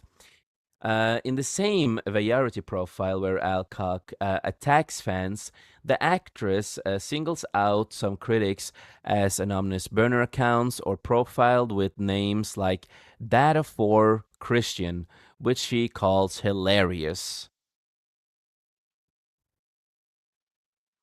Well, Yeah. continue on. I mean, just saying it's hilarious. If it is a bot account, then I don't call that going against Chris. I was just making a comment about the actual. If it's a bot individual, then maybe it is. So she hasn't said anything bad yet. I don't want to call that bad. That's not. So to me, But I we want to hear will, of more. course, continue. Yeah, yeah, Catch up on everything confirmed so far. That's just a breakdown of it. We're not going to yeah, read yeah, about yeah. that. The comment has now been picked up by the New York Post, Page 6, and Fox News, putting even more attention on Supergirl's fans' problem before the movie opens. Instead of hearing how good the movie is, that's something I actually think they should talk about, is the movie itself and praise the movie Yeah. and, how excited, yeah. Other than, talk about criticism and other stuff. But yeah, they never do. No. The starring actress is looked at as attacking fans. The approach didn't work out for similar type actress in movies such as Brie Larson. Yeah, we all remember Brie Larson. And, the Marvels, Rachel Ziegler, what she said. And of course, yeah, Amanda Stenberg, the acolyte, who even came out with the song to try to diss Hey, people. people can say what you want. What was the one who played Daenerys on Game of Thrones? She also was in the Marvel universe. What's her name? Oh yeah, Emilia Clark. Clark. She doesn't. She's the complete opposite. She seems like a sweet person. She doesn't hit on and yeah, people might not like all her characters, but I think she's a good But you had actress. to make a terrible comic about, being on the period and then you get superpowers and then your hair grows under your arms and you can swing like Spider-Man. But I think she makes fun of stuff, but she's not like these ones at least. You know what I mean? So she seems way different. But anyway, sorry, go on. Yes, yes. But yeah, Alcock mocks that of foreign Christian critics. Alcock comments came while discussing the reaction of her previous Vanity Fair remarks, where she said people have become too comfortable with the weird ownership of women's bodies. Okay? Yeah, exactly. In Majority, Alcock says she never specifically said men, only people, and argued the backlash proved her point. Okay. And then she then described some of the criticism as coming from faceless accounts, burner profiles, or someone calling himself a data for and Christian, which she said was hilarious. And well, I don't know about all these faceless accounts and burner profiles, but that's also pretty normal if you are an actor. It's something you just have to get used to. That a lot of these actors never get used to, but you know, if you see stuff like that, just don't care. You know what I mean? Just But now ignore it. between you and me, though, I don't think she's saying anything bad about it. Like I'm waiting for her to actually make a comment about God, and she's not. She's just saying it's hilarious that the name. So maybe the article is people trying to reach. It's between you and me, because I don't Yes. find she just kind of made a comment. She said, "Yeah, Christian dads, whatever," but she hasn't said anything. Yeah. So some people, this is where some people will try to make something where it isn't. You know what I mean? So Yeah, so no, far, then again, I totally understand where you're coming from. yeah. And Page Six covered the remarks under the headline Supergirl actress mocks critics, says a lot of them are Christian dads. Okay, yeah. So that is sounds bad of Page Six to say that if she just, talked about these accounts. Yeah. Fox News also picked up the story reporting that Alcock pushed back against online critics ahead of the release while calling out those same dad of four and Christian profiles. So here, of course, is the article of Page 6. But Peter Safran backs Alcock. Variety also reveals that DC Studio co-head Peter Safran reached out to Alcock after a reaction to her earlier comments. Safran told Alcock that she was doing great and handling beautifully, adding that she would never make everyone happy and just be true to herself. Well, okay, I don't see completely bad about that, other than certain accounts. Yeah, that I don't Some see her actually say anything bad about religion. She just said it's so in a way that see this is where the other side can go too far and try to mix things up yes, where it doesn't exist. You know what I'm it's like saying? I have not read this article before now. I No, yeah, just yeah, yeah. since I saw it, I thought I will bring it up. But the last interview, she was a dumbass. Here she just you were talking about these profiles. Yeah. I'm like, she didn't do anything wrong. It's funny. It's, so it's like if she made a comment about it, like, I'm sorry, like, James Gunn easily would have insulted it and made it funny about it. But so, no, I don't find anything. She didn't really say anything bad. She just made a comment. But people nowadays in this industry twist them. And I'm going to go on defense of another thing too. And this is what we talked about earlier about the previous show. People were commenting on looks. People ever say, and I guess I'm not defending her as a person. I don't know her. Sounds like she has mental issues with the drinking stuff. But people are saying she's ugly. She looks like a cave girl. She looks like a trans woman. Like they're attacking her looks because they're not happy with her. It's the same on both things. Like Yeah, that's again weak. I actually don't think she's a bad looking girl, depending on when you look at her. So, but yeah, either way, you shouldn't attack her on her looks. That's just weak. yeah. No, Again, exactly, I think exactly, that's just Tom. And childish. I will still say she is a dumbass for the Oh yeah, previous stuff she said. 100%. Um, but this was not as bad as I thought it would be. So And by the way, we were proven wrong. going back to your previous article, why don't you want to do a good character? One of my favorite characters, Angela, originally from the Spawn universe, got sold to Marvel. Long story, not going to break that down. Now she's the half sister of Thor. She's the daughter of Odin, and she's lesbian. and she's actually married to a transgender woman, Sierra, but they don't make it a big part of Sierra. I actually like the Sierra character when they introduced a comic. It was like many years ago. And I was like, they didn't make it a big profile thing about it, and they didn't force it down people's faces. They didn't force Angela being lesbian, and they just kind of, it just is. But they did in more recent years, though. That became Well, more of a because of big the thing. stuff. But back when it first came out, they didn't. And I used to collect the Angela comics. I have them all. And it was. And I like the Angela character. She's a badass, and it just I like her character. I've always liked Angela. And Yeah, I want to see a we film. can we can say that I agree to disagree. I'm No, not a I fan. loved her character. I've been a fan of her since Spawn. She hated Spawn, tried to kill him, and then became a partner at one point when she realized, oh, he's not a bad guy. He's actually going against Malboja and Bob. But then there was legal rights and the whole Todd McFarlane on. Yeah, it's a lot of characters got changed, like Chapel in the movie. Blah blah blah blah. Still waiting to see the new film. But yeah, no, like she's an actual gay character. Why don't you make her a new movie? There, you don't have to change the existing characters and make them gay and people like to change stuff nowadays. It's like, stop, just leave the lore alone. Like, it's just, why can't you leave characters alone? There's gay characters out there. But There's these but characters out but I there. can also say that Toy Story, the new Toy Story movie, did beat Supergirl, though. Oh, me and Mike actually did that on Tuesday's show. It actually like blew it out of the water, and that's the fifth iteration of Toy Yes, Story. It's not even the first. That's number 5, and it's already beaten it. It was not. Now it had a week advanced release, but it was already blowing it out of the water. It's like, yeah. it was.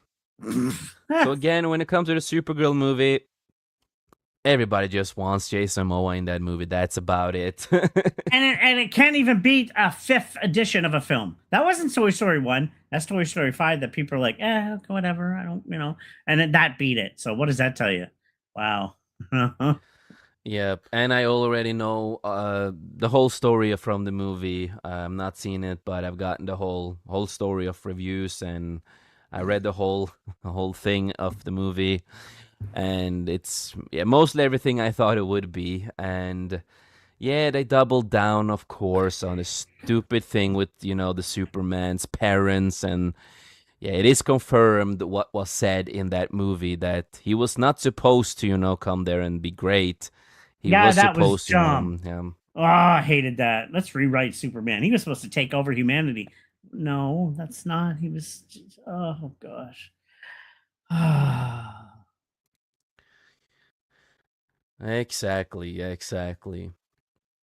You suck, Gun. I'm sorry, you suck. Mm, yeah, no, he does. He does. And again, like I said, I do like his Guardians of the Galaxy to a certain point. Yes, I love those I films. I do.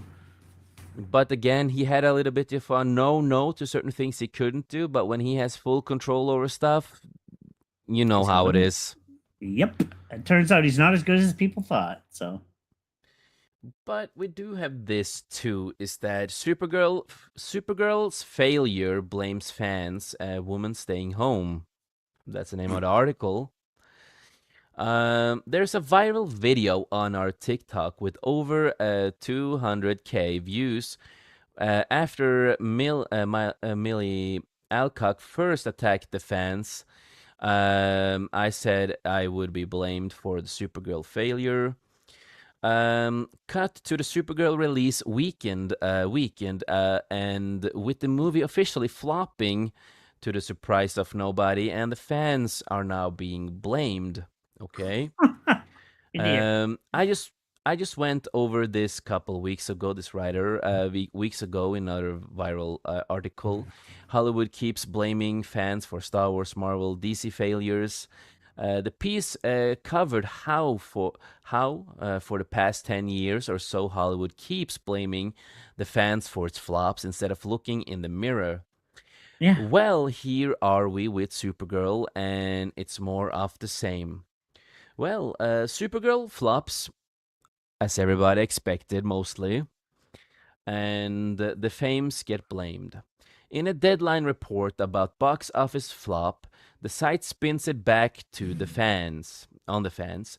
But there's a horrible reality that there are toxicity among fanboys and critics with female-led superhero and action movie.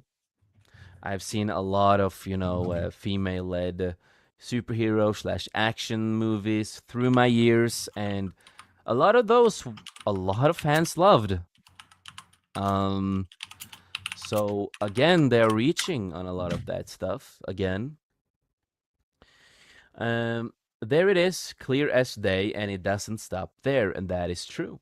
Variety adds in its report, shifting the blame on comic book movies as a whole. The popularity of comic book movies appears to be fading. And I do want to say that yeah, a lot of comic book movies has been fading for a while now to a certain point because again, you have a lot of stupid people that do not understand the comics, the characters of these writers, directors, and they don't respect the source material. And even when you get a person like James Gunn, who does not care about the fans and only cares about himself and what he wants, well, of course, it's not gonna go well, if you know what I mean, to a certain point. Yeah, yeah. And again, I'm just gonna say this: why do you think a lot of people are going to anime and manga? This is one of the reasons. And just But of just quickly, course, oh, go. Just yeah. just quickly No, to no, go go on ahead, that point man. you brought in. Let's see. Mad Max, that was with what's her name? That did good. Rogue One was a female lead, did really good. Wonder Woman, the first one, not gonna talk about the second film, did great. I like the Tomb Raider film. Atomic Blonde, another great film. Let's go on. Wait, just Yep. give me a few minutes. Girl with the Dragon Tattoo. I like the original actually better. Amazing film. Kill Bill 1 and 2. Both brilliant films. Chef's Kiss. Their art. Female lead. Aliens. All the aliens. Female lead. There's let me see, Lady Bird, The Help. There's Alita, Battle Angel, which by the way, the second one is getting done. Yep. Yay. Gravity, another. I can go on. I can go on. I'm sorry. There's many great Underworld, come on. I have the box set in my thing, Blu-ray. I own it. You know, she's an amazing character, and she's not this. Oh, just no. I'm sorry. There's many. It's not the lack Sarah of female. Connor in Terminator. Yeah, exactly. We can go on and on and on. Atomic Blonde, by the way, is Exactly. a very underrated film. If you haven't seen it, brilliant female spy film, and there's a lot of others. But anyway, yeah, no, that's Exactly. when they make that comment, I'm like, no, it's nothing to do with female leads. It's the way you're not giving actual characters. You're not following storylines. You're changing it. You're pushing a narrative. Then Exactly. maybe you should look in why you're. Anyway, yeah. Yeah, look into why it's fading and failing, you Yeah. know? And then, of course, the person said, really? Then how is it looking for Spider-Man Brand New Day, which already broke tickets sales? So yeah, that's at least one movie that people are excited for. Yep, I'm going. And the trailer views comes out a month after Supergirl. Excuses are laughable, and we are not done. So again, as I said, when it comes to this, I agree, I disagree. You know, I'm in the middle. We just talked about why. I do think some of it is fading, but again, the reason is because of the writing, directors, and all this, as we have mentioned. And that's why a lot of people mostly are turning more into alternative stuff Yeah, than what is coming out from Hollywood. I forgot another name. I don't know if you've seen it. Ballerina. Have you watched that yet? Oh, yeah, I was on the premiere, bro.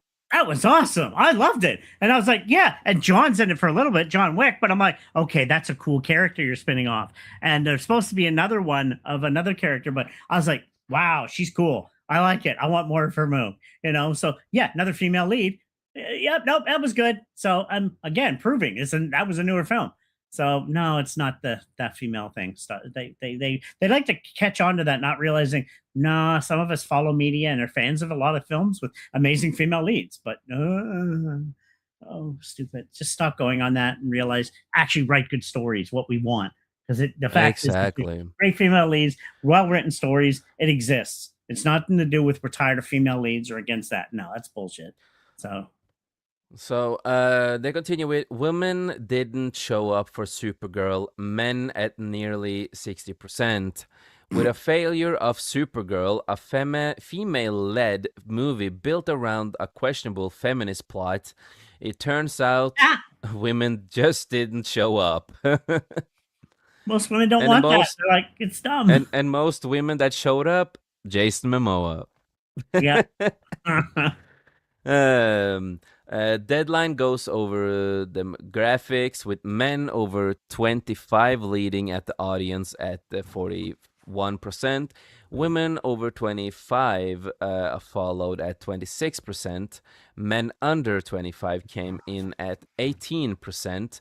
And women under 25 sat at the bottom of 15%. That means majority of the audience was made up of men at nearly 60%.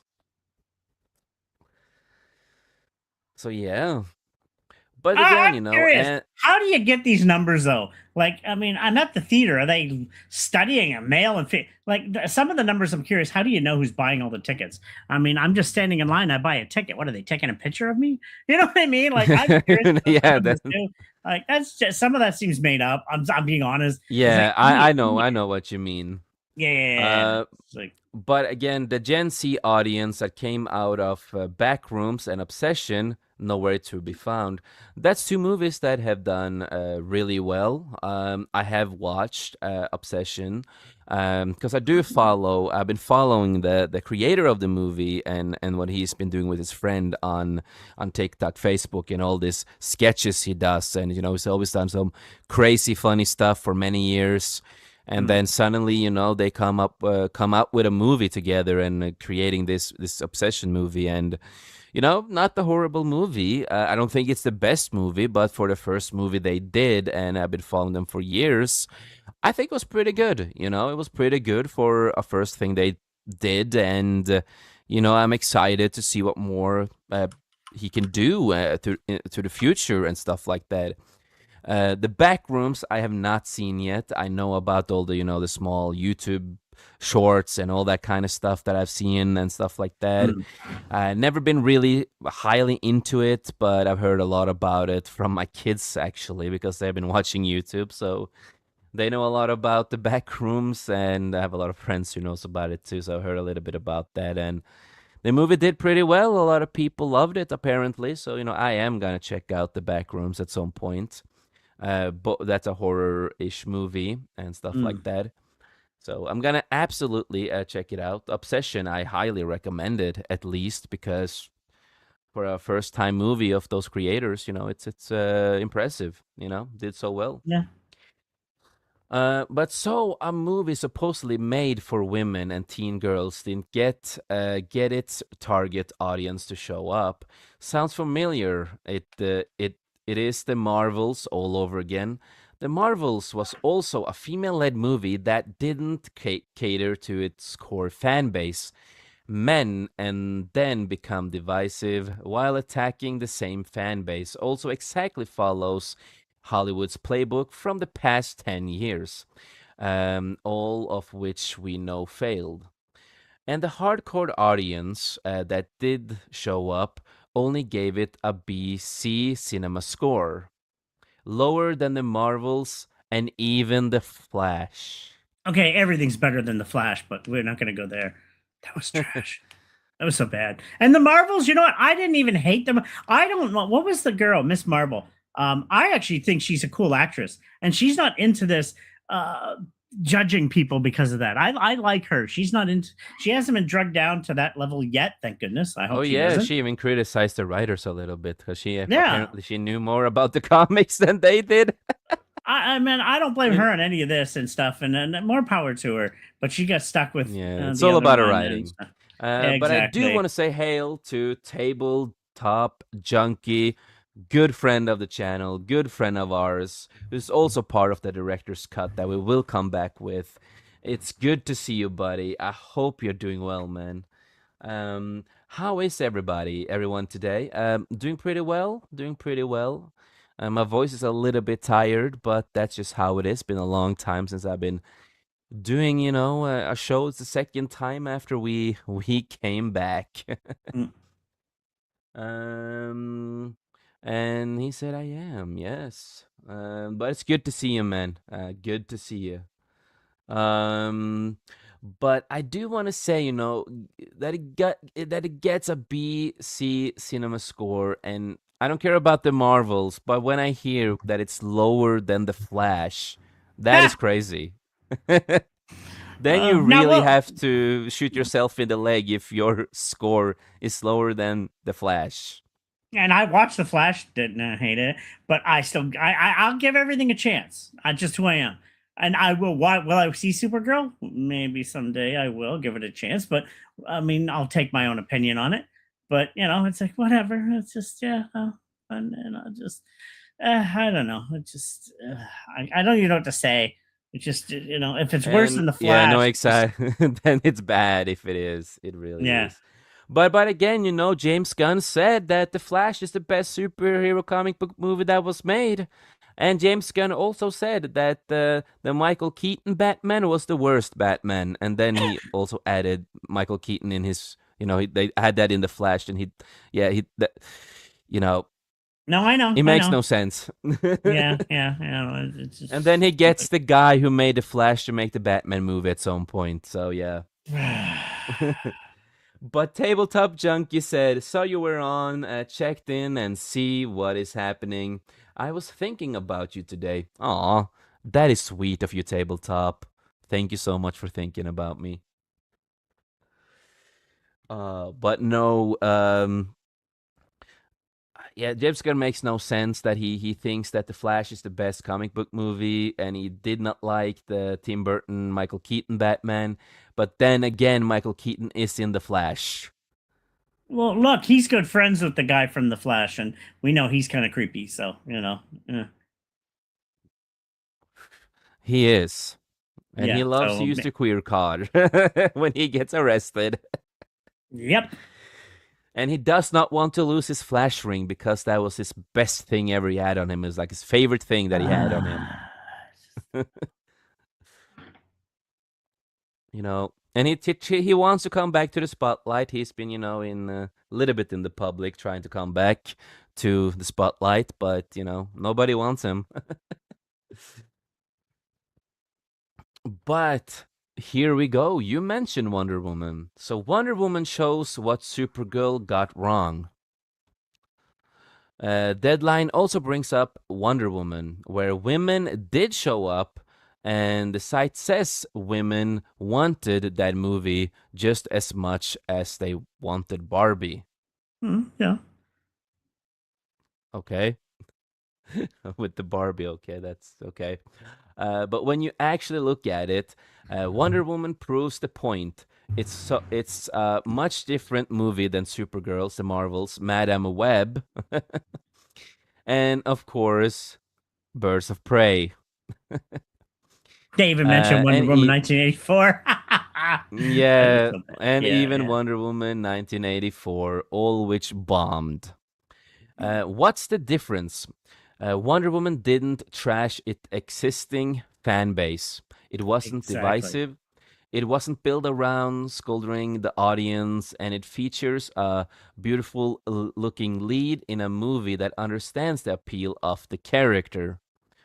Yeah, that movie really understood the character compared to everything else that we have gotten.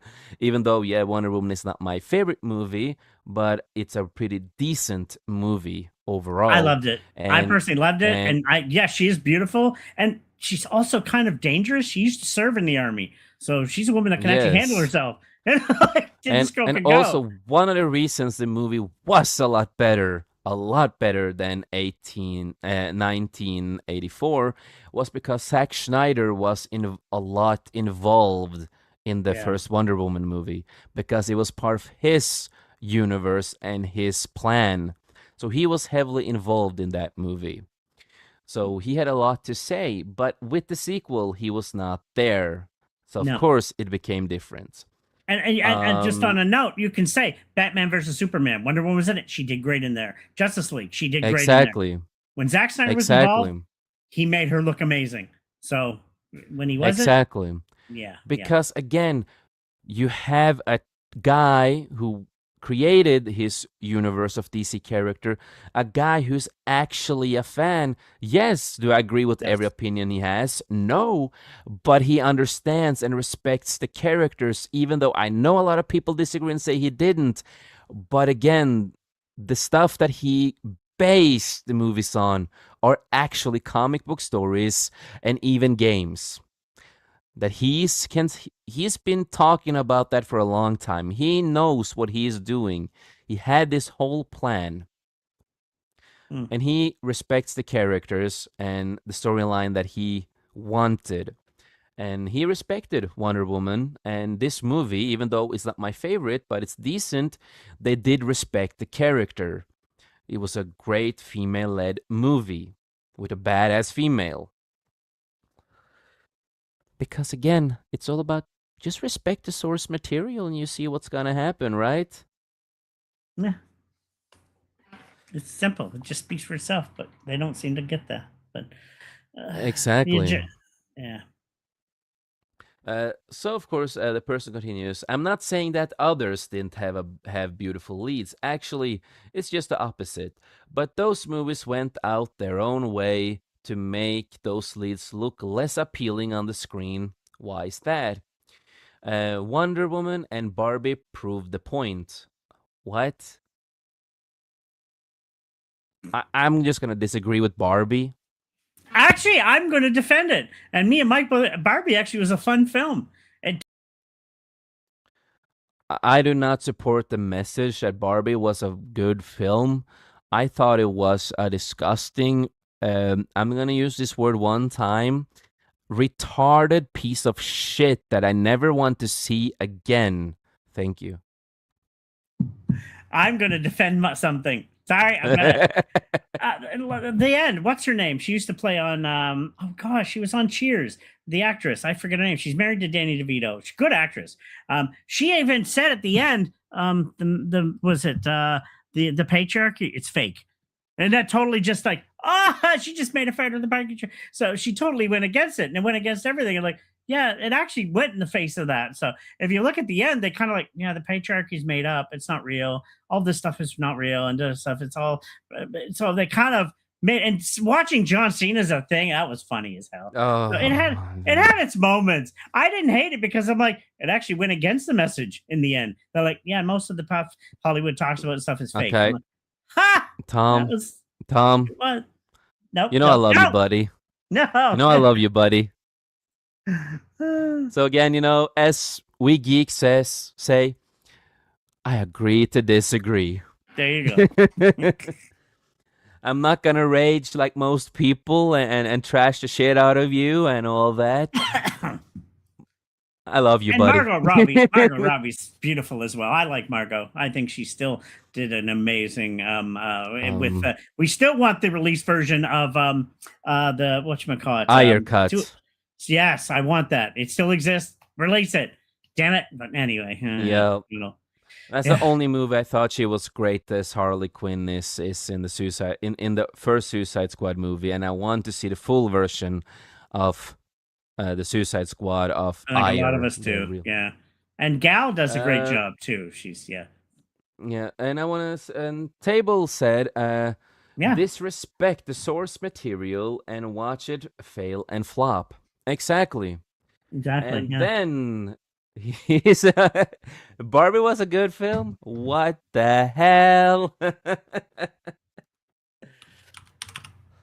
Yeah, no, exactly. I'm good. You are with me, Table. I don't feel so alone. But yeah, other than that, of course, he continues with Gal Gadot was gorgeous. Margaret Robbie was gorgeous. Woman-like beauty, style, confidence, and aspiration. Supergirl and Millie Alcock even had a makeup collab, which played in a commercial before screenings. Yet, in the actual movie, there were several shots where Alcock looks, let's say, less than favorable.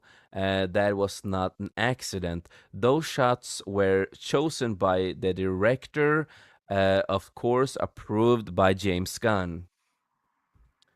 they wanted her looking Yeah, worn out because she's a drunk and all that. So it's like, yeah, we got to make her look, out of it. So, which is stupid, I think, but whatever. practically make her look like herself when she goes on interviews and award Yeah, yeah. show and being, yeah. And same with Brie Larson in the Marvels, the actress in Madam Web, and yes, Sydney Sweeney was in that movie, and Oh, Rachel yeah. Ziegler in Snow White, all made to look ugly on purpose. Sometimes that's what they do, unfortunately, do in the movies. Sydney Sweeney didn't It, look ugly, but anyway.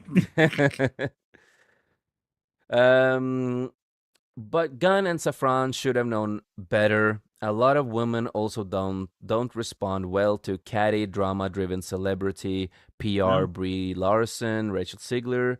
Then you had Millie Alcock. Oh, wait a second here. Wait a second. Do we have somebody in the back room here? Table. Hello. Hello, good Hello. sir. How is everyone? So, how do you like Barbie? I hate Barbie. I can't even get my girlfriend. Here's the thing: Barbie's for girls, right? I can't even get my girlfriend to watch it because she's like, "I'm not into that." I'm like, "Okay, sweet, awesome." Yeah, and you heard her say in the background, guys. It's all pink. She hates pink, and not even her kid or not even her daughters will watch it. So, although they Yeah. are a big fan of Margaret Robbie, but both of her daughters, likes her as Harley Quinn. All right. So All right. respect. So how do you feel so far of what we are talking about since you just came into the chat and what you have listened to so far? Well, from my understanding, we were talking about James Gunn. You know, of course, probably talking the new Supergirl movie, which I hear is not going to be that good. But you know what? Because It you know what's already funny? flopped. Yeah, It already flopped. You know what's funny? I might give that one. Like, I did not give the new Superman a chance because they were saying before the release that it was going to be bad, and it ended up being bad. This one they were actually given like good. They were trying to say it's going to be good. You got to go see it. Yeah, like it was weird. Like Superman did not get anything good before the release because of how he looked prior. There was a lot of issues, and then it was released, and then apparently it was everything we expected. And for some reason, I'm not sure if it's because it's got. I'm a big fan of what's his I face. can say to you this. I can say this. A lot of things that happens in Superman, they already doubled down in the movie. Not great Okay. things. Yes. Well, I'm a big And Momoa fan. I've yeah, watched exactly. everything. That proves my point again. Most people want to see it because of Jason Momoa. And Yeah. these people who has done a lot of, the articles, not this one, but interview articles and stuff like that. What was it again? Got a trivia question for you. Do you know Momoa's first TV series he got big in? Stargate. Damn, you do know that one. Okay, that is when I I watched first. Stargate Atlantis, man. Yeah. I own it now. We got to sit down and watch it sometime because I'm a big. But it was it's like, yeah, go ahead. What I said earlier, most of the women that came to watch this movie came for Jason Momoa. And nobody, because they said that Millie Alcock said, again, this movie is not centered of a man, on a man. And then most people came to watch the movie just because of him, did not care about her story because it's a trash story, stupid story. It's like watching, a bad version of the Guardians of the Galaxy, is a good way to say it. But everybody mostly came to see Jason Momoa play Lobo. So mostly it was a male-centric movie. She also goes on like it's about the queer, and I'm like, no, we don't care about that. And it's also a badly written 52 universe version of Supergirl, which nobody gives a crap about. It was a bombed comic. Yep. It sucked. Nobody wants that. No. So it's so many facets against it. What did you expect? It's like, yeah, no. Right.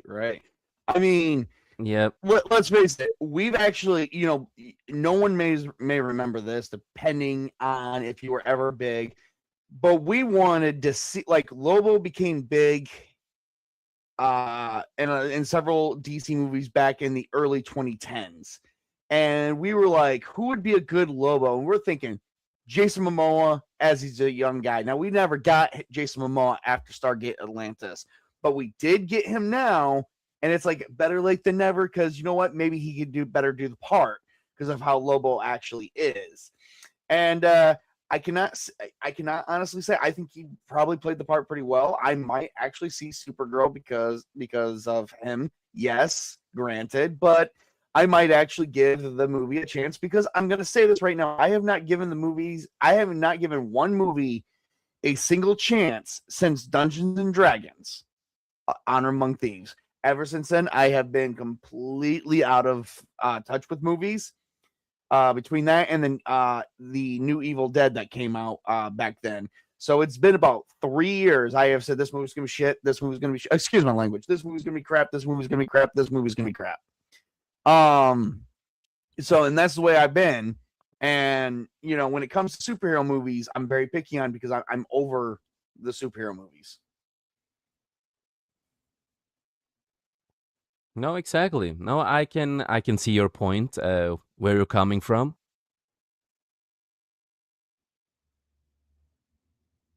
But anyway, that's all I had. So, Oh, I thought my earbuds died now, so I'm like, I couldn't hear. okay. Oh, I didn't know if we were sitting in this awkward silence. Yeah, because you expect me to keep going. I was like, I think that's all I have, Jace. Aight, man.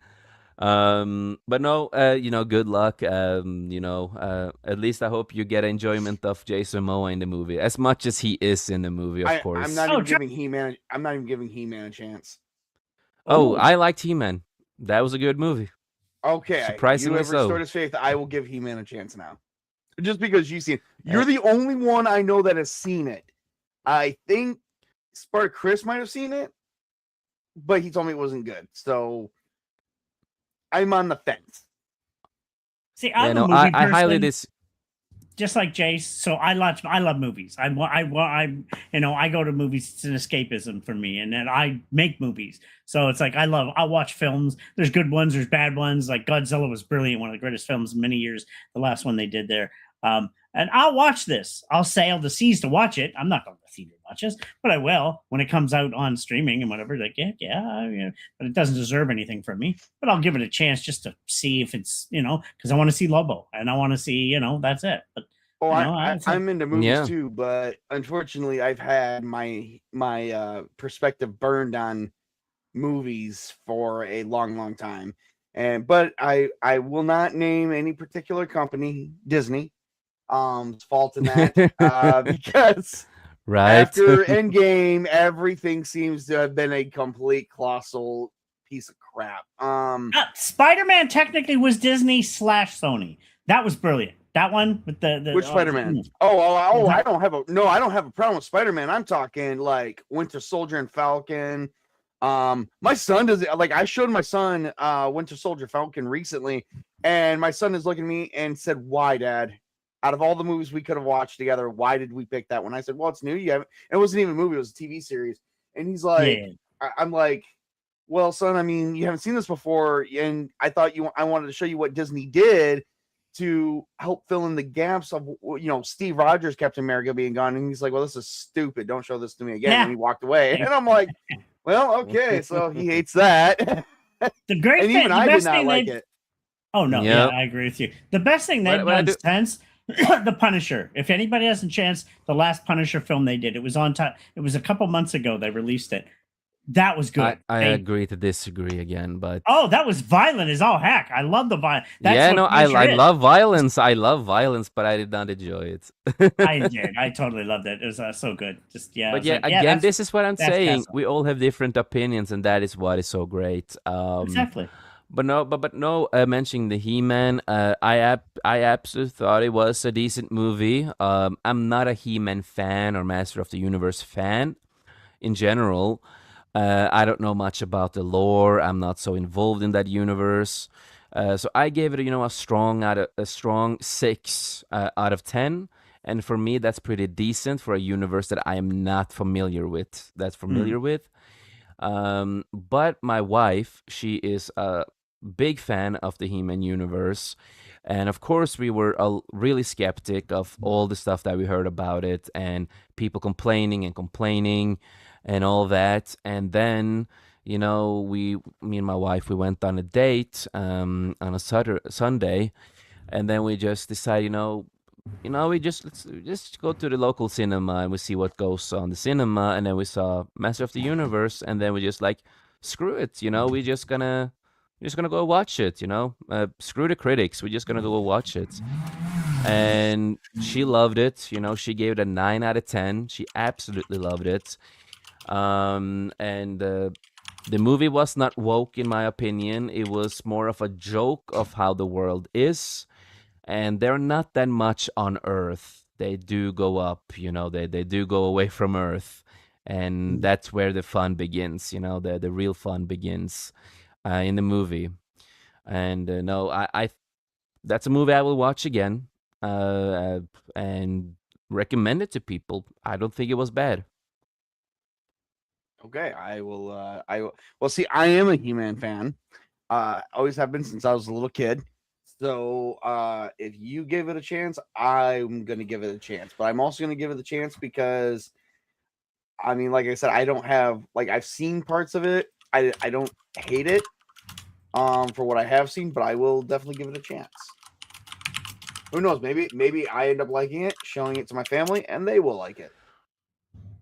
Yeah, At no, least then we have something else. exactly. I mean, the only movie we've seen recently that I actually cared for, but thought it could have got been a little bit more uppity, was Mario Galaxy, the second Mario movie.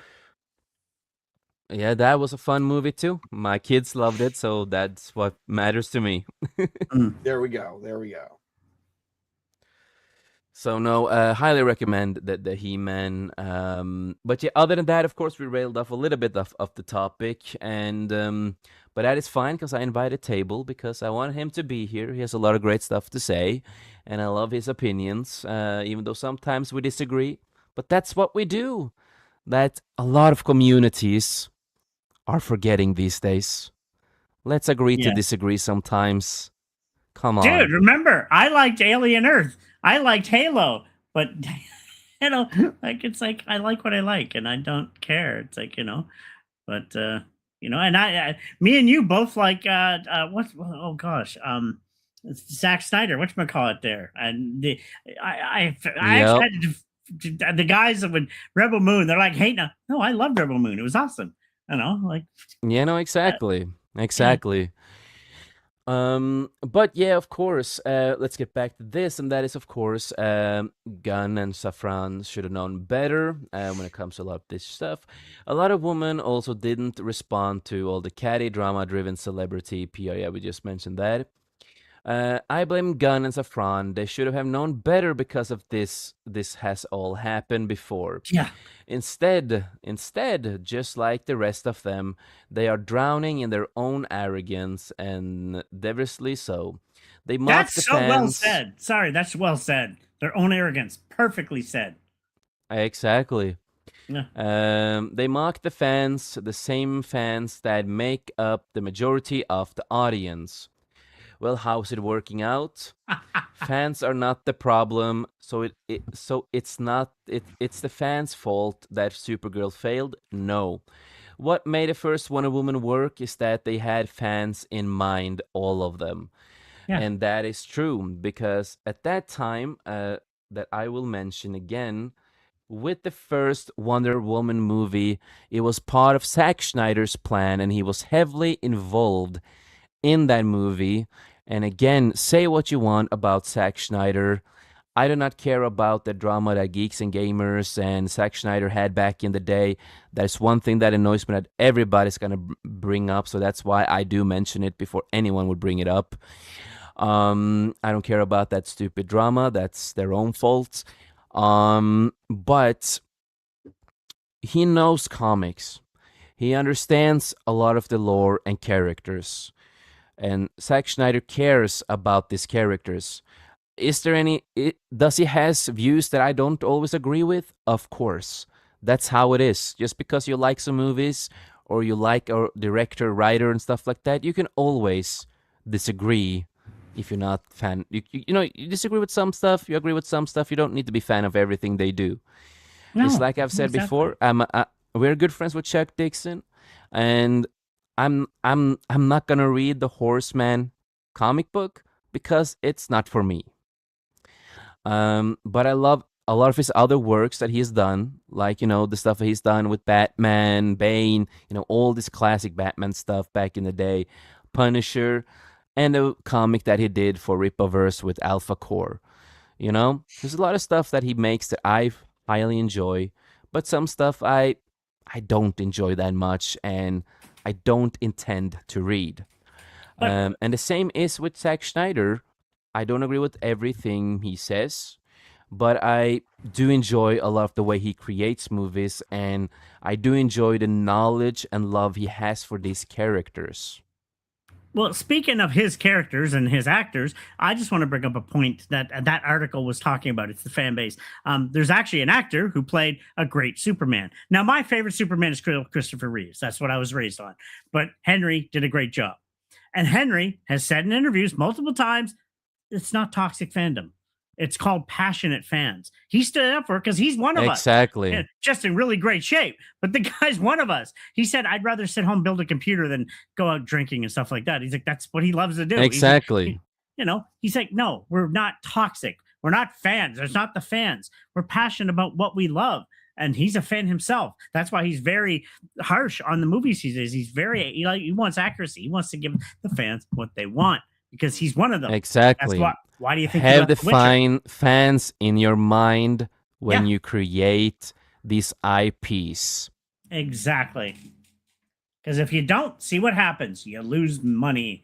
And yeah. But let's blame the fans. Nope. Look how Superman flopped. Look how Creature Commando flopped. Everything that James Gunn started is flopping. Yep. It's not doing well. And but I do understand people want to go and watch Jason Momoa, and go ahead, have fun with that, of course. But it is flopping. He had a whole timeline of what he was gonna create. He hasn't made half of it. The plan that he created failed. So Supergirl was not supposed to be the next movie. It was not going to come out yet. First, it was going to be the Amanda Waller show, and then it was going to be another thing. And he had this whole plan, but it became messy. And nobody wants the Amanda Waller show. Nobody wants that. It's like, nope. No, it's not. It's exactly. not necessary. It's not necessary. We do not need a whole show about Amanda Waller.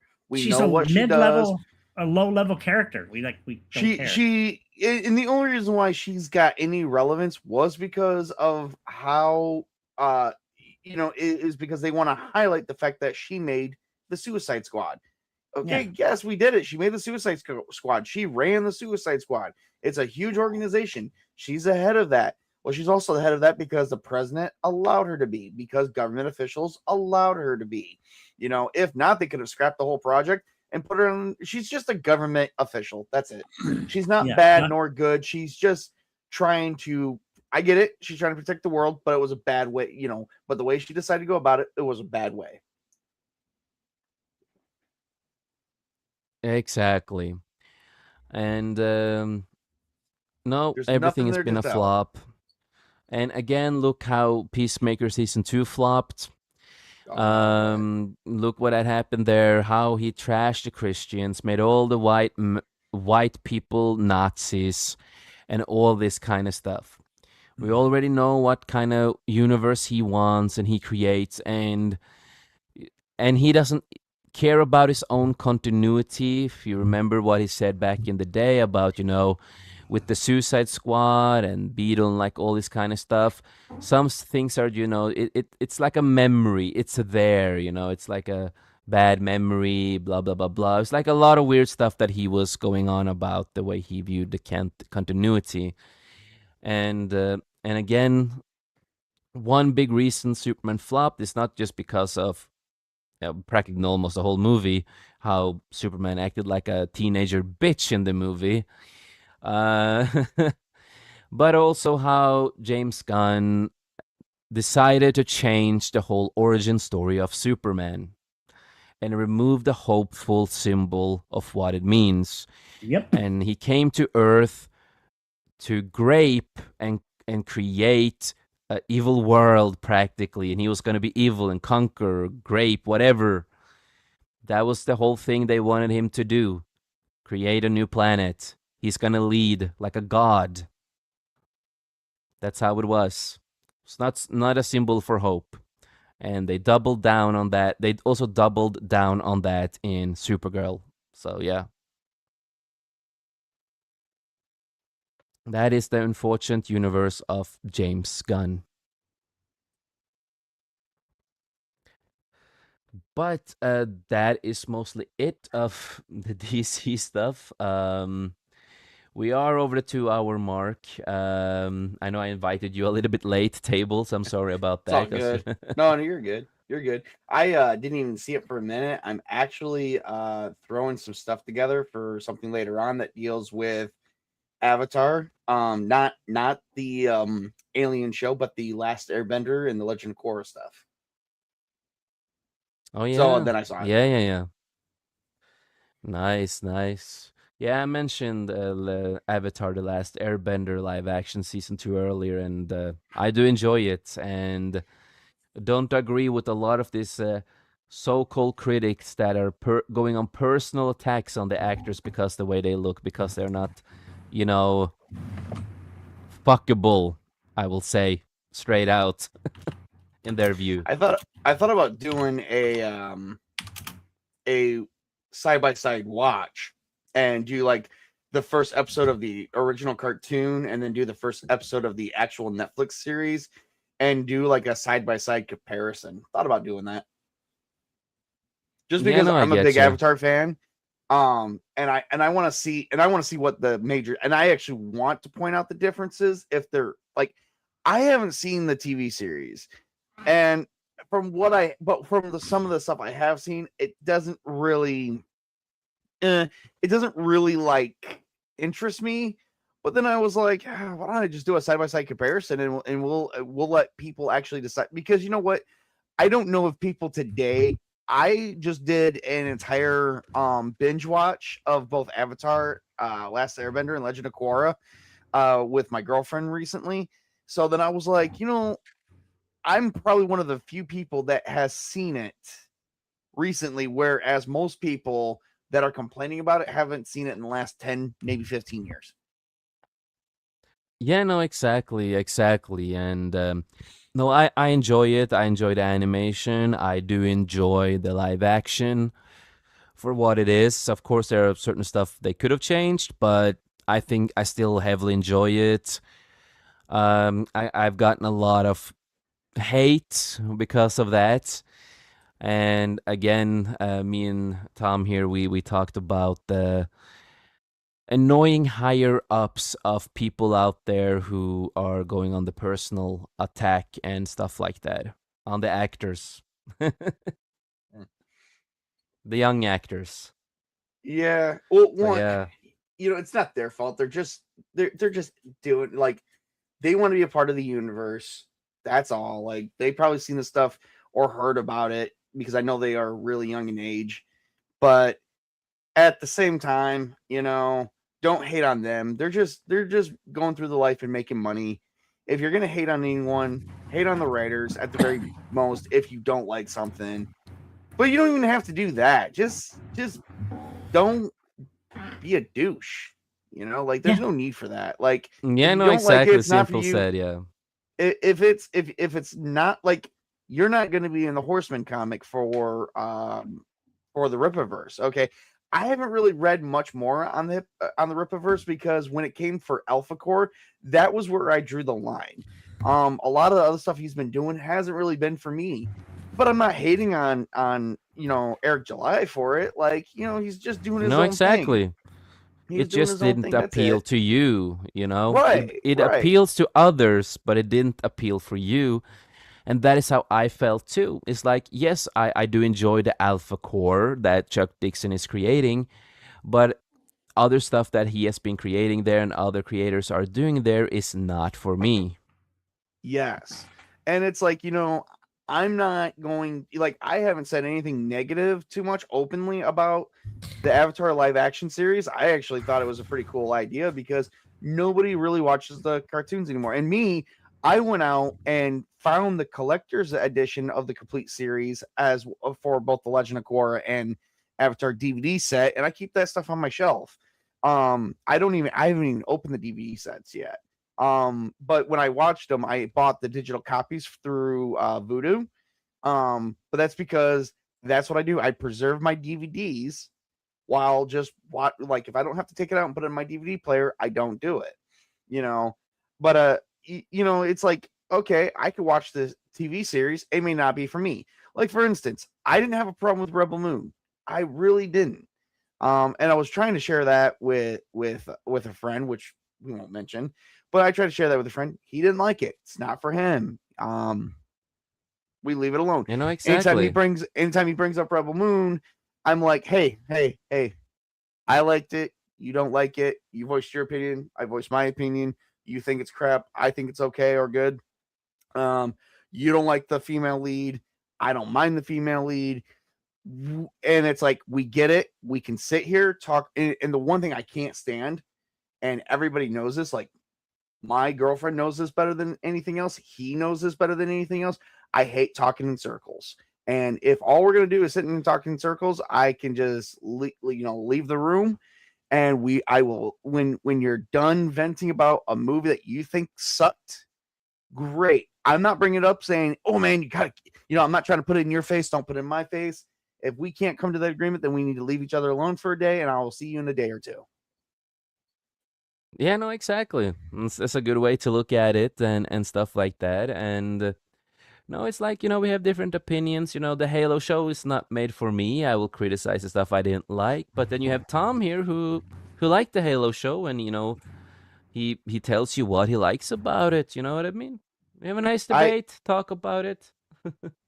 Now, see, I didn't care for the Halo show, but I thought it wasn't for me. But Thomas, if he thinks the Halo show is great, awesome. You know what? Agreed to disagree. I'm more of the diehard. Like I played Halo since I was a kid. I remember when the Xbox first came out and the game that was represented as Halo, and we're all and like me and my friends are looking around, what the fuck is what the hell is Halo? Like what is Halo? Like we didn't even know what Halo was. But then when we played through the game of Halo, we're like, oh man, we got to get more of this. Then we got Halo 2, Halo 3. Then we got Halo Reach. Then we got ODST. And I played every single Halo game ever. And I even, and when everyone told me not to get Halo Infinite or, and I got Halo Infinite and I played it. And a lot of people hated that. I loved it. I wish we could do more with it. Unfortunately, it's changed hands between 343, Guilty Spark, Bungie, and now it's being sold off to another company, I heard, or Microsoft's not doing anything else with it anymore. Yeah. It is sad because there is more of the story to tell. There is much more. Yeah, no, exactly. Much more they could do. And I love aliens. No, exactly. I love space. I love aliens because because when it comes to, like, I'm a big Trek fan. I love Star Trek, and we talked about earlier. I love Stargate. I love Star Trek and Stargate so much. I went out and got I got the collector's boxes of the original Star Trek. I've got the collector's boxes of we're talking the original series, the animated series back in the 60s. We're talking in the 80s, Next Generation. We're talking Deep Space Nine, Voyager. I even got the famous 10 movies of the Star Trek, which includes like the TNG, the TOS, and which was the only movies we had, not the new stuff, just that stuff. And then I got SG-1, Atlantis, Universe, and I said, honey, we're going to sit down and watch these because these are my favorite things, and I want to share these with you. And right now we're watching season 2 of Fear of the Walking Dead. We just finished season 6 of The Walking Dead, where they just introduced Negan. And I'm a big Jeffrey Dean Morgan fan. Let's go out there. When Jeffrey Dean Morgan... Oh, he played a character to a T, though. Yeah, he's a good Negan. So. When Jeffrey Dean Morgan showed up as Conquest and Invincible, I freaking loved it. Now, that's another one I have a disagreement on with a lot of people. I like Invincible. I like both the comics and the show. They do differ in many different ways. I Oh yeah, have they a do friend different. They are who there are a lot of different stuff here and there, and I will say yes. I do enjoy the show. Of course, there are certain stuff here and there that could probably been better, but I think certain choices they did in the show was a little bit better than the comics, and Yeah. comics did some better choices with other stuff. So Fun fact: the person who did The Walking Dead and The Walking Dead comics as the same person responsible for Invincible. exactly. The Invincible comics. So I'm a big Robert Kirkman fan, and last but not least, I gotta give these guys a mention because I am tired of the amount of hate that they get because it's ridiculous. It's if you're not into them, you're not into them. Critical Role, Matt Mercer. I've been a big Matt Mercer fan before he did Critical Role on Geeks and Sundry. Matt Mercer was an actual actor. He did a lot of low budget stuff. He did the the Mythica series, which was actually, if everyone remembers the Sci-Fi Channel, was on Sci-Fi. And I thought he played a great villain. Matt Mercer has done a lot of voiceovers. I do, and you know what? He's a dungeon master. I play tabletop games. I'm a dungeon master. I think I can relate to the guy. And everyone, always labeled him as, oh, do you believe in the Mercer effect? No, I just don't. And then, like, when I say, oh man, I like Critical Role, everyone got mad at me because they're like, yeah, that's because you like a bunch of actors actual playing games, taking our game. And here's what a lot of people don't know: Matt Mercer did Dungeons and Dragons when he was a kid. Same as Vin Diesel. Vin Diesel didn't just get into it; he did that stuff when he was a kid. Who was the other one? Yeah, Meganello and I did also the same thing. I enjoyed Vox Machina, man, when Yeah, I the love animated Vox show Machina. came out. I love Vox Machina. I love their actual play for Vox Machina, the Mighty Nine, and now see. I will say this though: when it comes to Vox or the Mighty Nine, they did better with the animated show on the Mighty Nine for the season one, and because you got more of the background. You got some background character arcs from the Vox Machina, but it was really the first season was really all about Percy, you know. And but in the Mighty Nine we got more into the characters background and how they actually met, which actually was a better jump off point for some people, and I do agree with that. Because I have a friend who doesn't like Vox Machina as much as he likes Mighty Nine, but he does like both. Anyway, that's all I had to say. Yeah, no, No need for exactly, hate. man, exactly. But other than that, it's been a long show, so we are gonna start wrapping it up. But I want to say thank you, Table, for showing up this late. No problem. It's always fun to have you on, and we will do director's cut at some point again. I am limited on time, so I'm trying to sort everything out again, trying to get back into the hang of how to stream again. It's been so long since I've been controlling a whole stream. So, And so I thought about I was on my way to work. I work a different job now, so I actually have to drive a little bit more now. But I was thinking about you on the way to work. Just to give a quick overview, I was just on my way to work. It was in my long drive, and I basically thought about you, and I was like, wonder what. Yeah, okay, bullshit, Jace. I'm not gonna bullshit. I just thought about you because you were a friend, thank you for man. being so sweet. And I was like, I was just wondering what you were up to because, like, you haven't been streaming in a while. And of course, I know the reasons why. We don't have to go into them, but I'm just saying, I thought about you today because, being a dad. yeah. Just trying to, because, like, I was thinking about how streaming started for me. And then I thought about you and Sparta Chris. And then I thought about where we're all going today. And then, like, I'm still with it. So, I've just been reflecting a lot on life. That's where you came from. Yeah. Exactly, man, and I feel you, man. A lot of the good old days, we have started so many years ago now and been, just been continuing on. But other than that, we're gonna go around the table and promote stuff. So we will, of course, start with our guests on the Beyond today, and that is Tabletop Junkie. Please promote yourself. What's coming up next for you, man? So my name is Tabletop Junkie. I don't do much on YouTube anymore. I am more over on Rumble. I know my tag says YouTube, that's because I was still doing it for a little bit. But I'm over at Rumble. But you know what? If you're not, you can find me on X. I still post on there as well. I'm not a big poster, but what do I got coming up? I've got so far I got my anniversary, so I got a week where I'm kind of skipping and doing some work for more tabletop games. But as I was saying earlier, I was thinking about last night. For those who don't know, there is a game called Avatar Legends. It's a tabletop game that actually uses the IP of Avatar, The Last Airbender, and The Legend of Korra by Magpie Games. It is a system that I'm not particularly care for, but I do like. I think it fits the setting.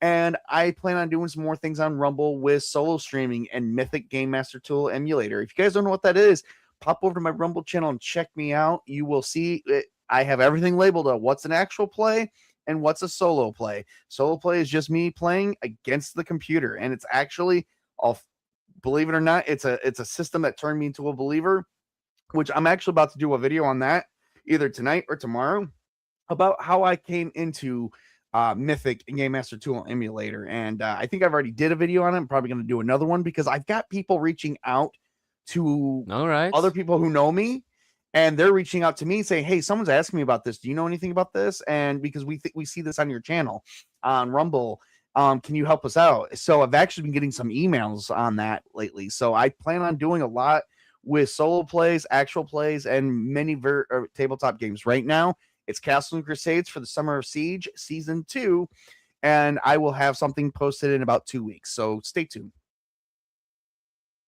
Amazing, man. Excited to see what's going to come up on your channel, brother. Oh, thank you. And then, of course, the co-host here, Mr. Tom. Ha! Can I bring up something before I go on my spiel? I don't know if anybody follow you and me are wrestling fans. Me, I'm a nut job on it. Night of Champions just finished, or a little bit earlier ago. There's now a new Queen and King of the Ring.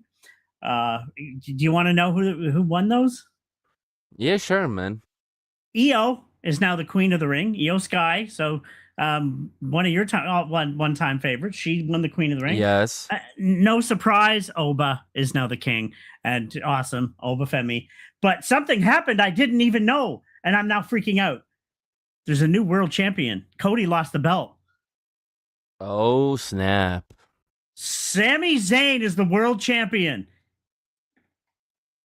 Screw Sami Zayn. Oh, I love Sami. I've been a diehard Sami from his.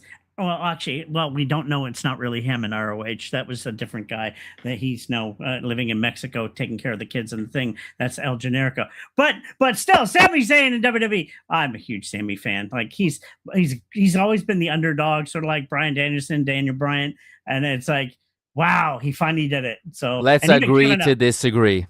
Kevin Owens even posted, like, I've been following him and Kevin for years because they're like fire Sami Zayn. Thank you very much. Hell no, I'm a big Sami fan. So, but yeah, he's the world champion, and I'm happy. So it's like, wow. How are we friends? Come on, man. This is a big disagreement. Come on, dude. Oh, yeah. Nope. Sammy's awesome.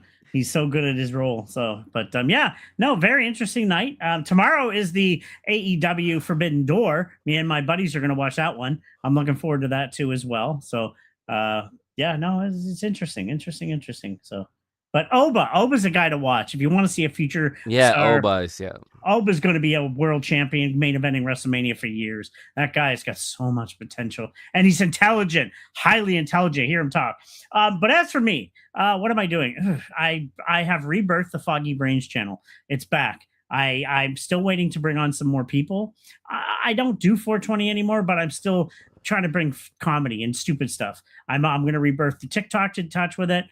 My newer channel, the Techno Sapien Geek, I might eventually start bringing more there, but it's just I'm so busy trying to film my actual movie. I want to get it filmed. You helped me with it last year. I'm adding a couple scenes before I put it in a film festival this year. I'm also trying to get my print sold, my book sold for my photography.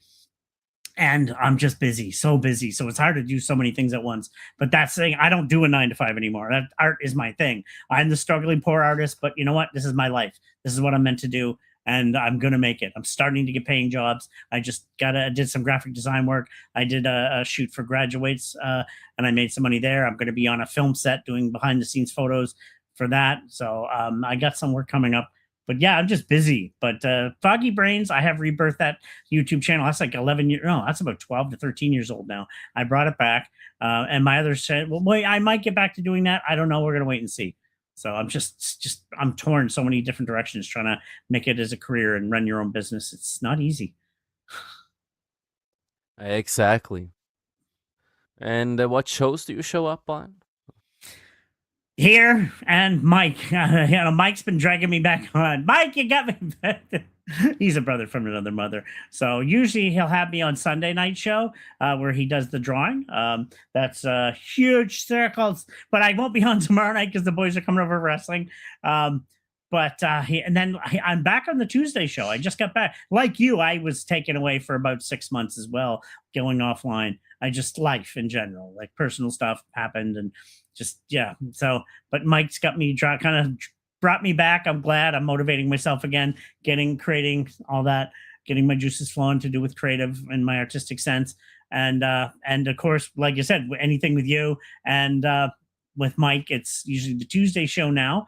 And when I can, the Sunday show, the huge circles. So that's the Comic Relief Crusader, by the way, if you're wondering. That's Yeah, who we're talking exactly. about. He's a dear friend for God. We've known each other since our 20s. So he's a brother from another mother. So Exactly. And then it is me. I do want to say hail to Netcat who came in late to the show. Hail to you, brother. Hope you're doing good, man. We need to get you back on soon again. It's been a while. But it's good to see you, man. Hope you're doing good. Well, for me, we're trying to do as many shows as we can now. We're trying to come back properly. So, a lot of limited time, of course. I need to prioritize also personal life, being a father and all that. And, we still are trying to fix our new home and try to make it nice and everything. But other than that, normally now we are going to try to do the Beyond on Thursdays at least. And of course, we are going to bring back the Skullcast and the director's cut as fast as I am done with the intros and stuff like that. Then we will be back at some point with that. But mainly now it will be the Beyond first, and so we can get the hold of things again. And other than that, sometimes you can find me on huge circles on Comic Relief Crusader when he invites me. And, sometimes I will at some point again be on the Tuesday show too. And he also, Mike, get a better computer, man. Come on. We love you, buddy. But you can find me there sometimes. You can find Tom. And other than that, also you can find me on, of course, X. You can find me on Discord and X and Facebook. If you are ever in the need of a film/video editor, that is my main job. So if you are interested to hire me to make a film, to make a short film, just a simple YouTube video, Rumble video, doesn't matter what kind of video it is on a platform. If you are in the need, you can always contact me. And if you have a hard time finding me or contacting me, you can always try to reach out to my co-hosts and good friends out there, like Tabletop, like Tom, and various other people who are on our show. And other than that, stuff that I am working on right now is that I'm working on an album that will be released at some point next year, I think.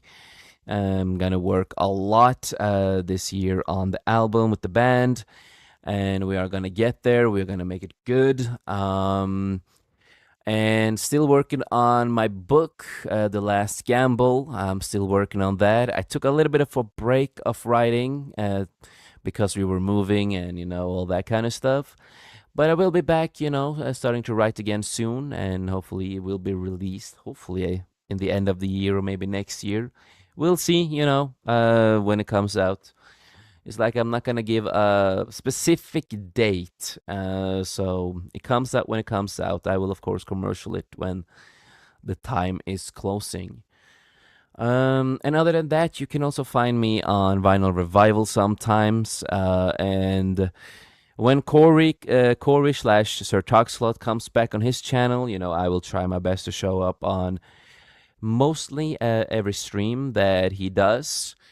Corey slash Sir Toxlot is also gonna collab on a cover that we are doing with a certain artist from Norway that we are really excited for. We even got the original vocalist in the cover, so it's a reimagined cover of a song that we are excited to get finished and create. It's going to be something unique. It's going to be heavy. It's going to be fun. It's going to be something you've not heard. We hope. So we are really excited about that. And other than that, as I always say before we wrap up a show, just remember, life's too short. Make the most of it.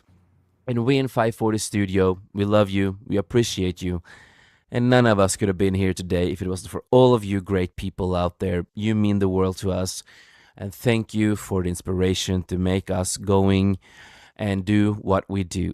And with that, just remember, God bless you all. And we will see you next time. Goodbye, everybody.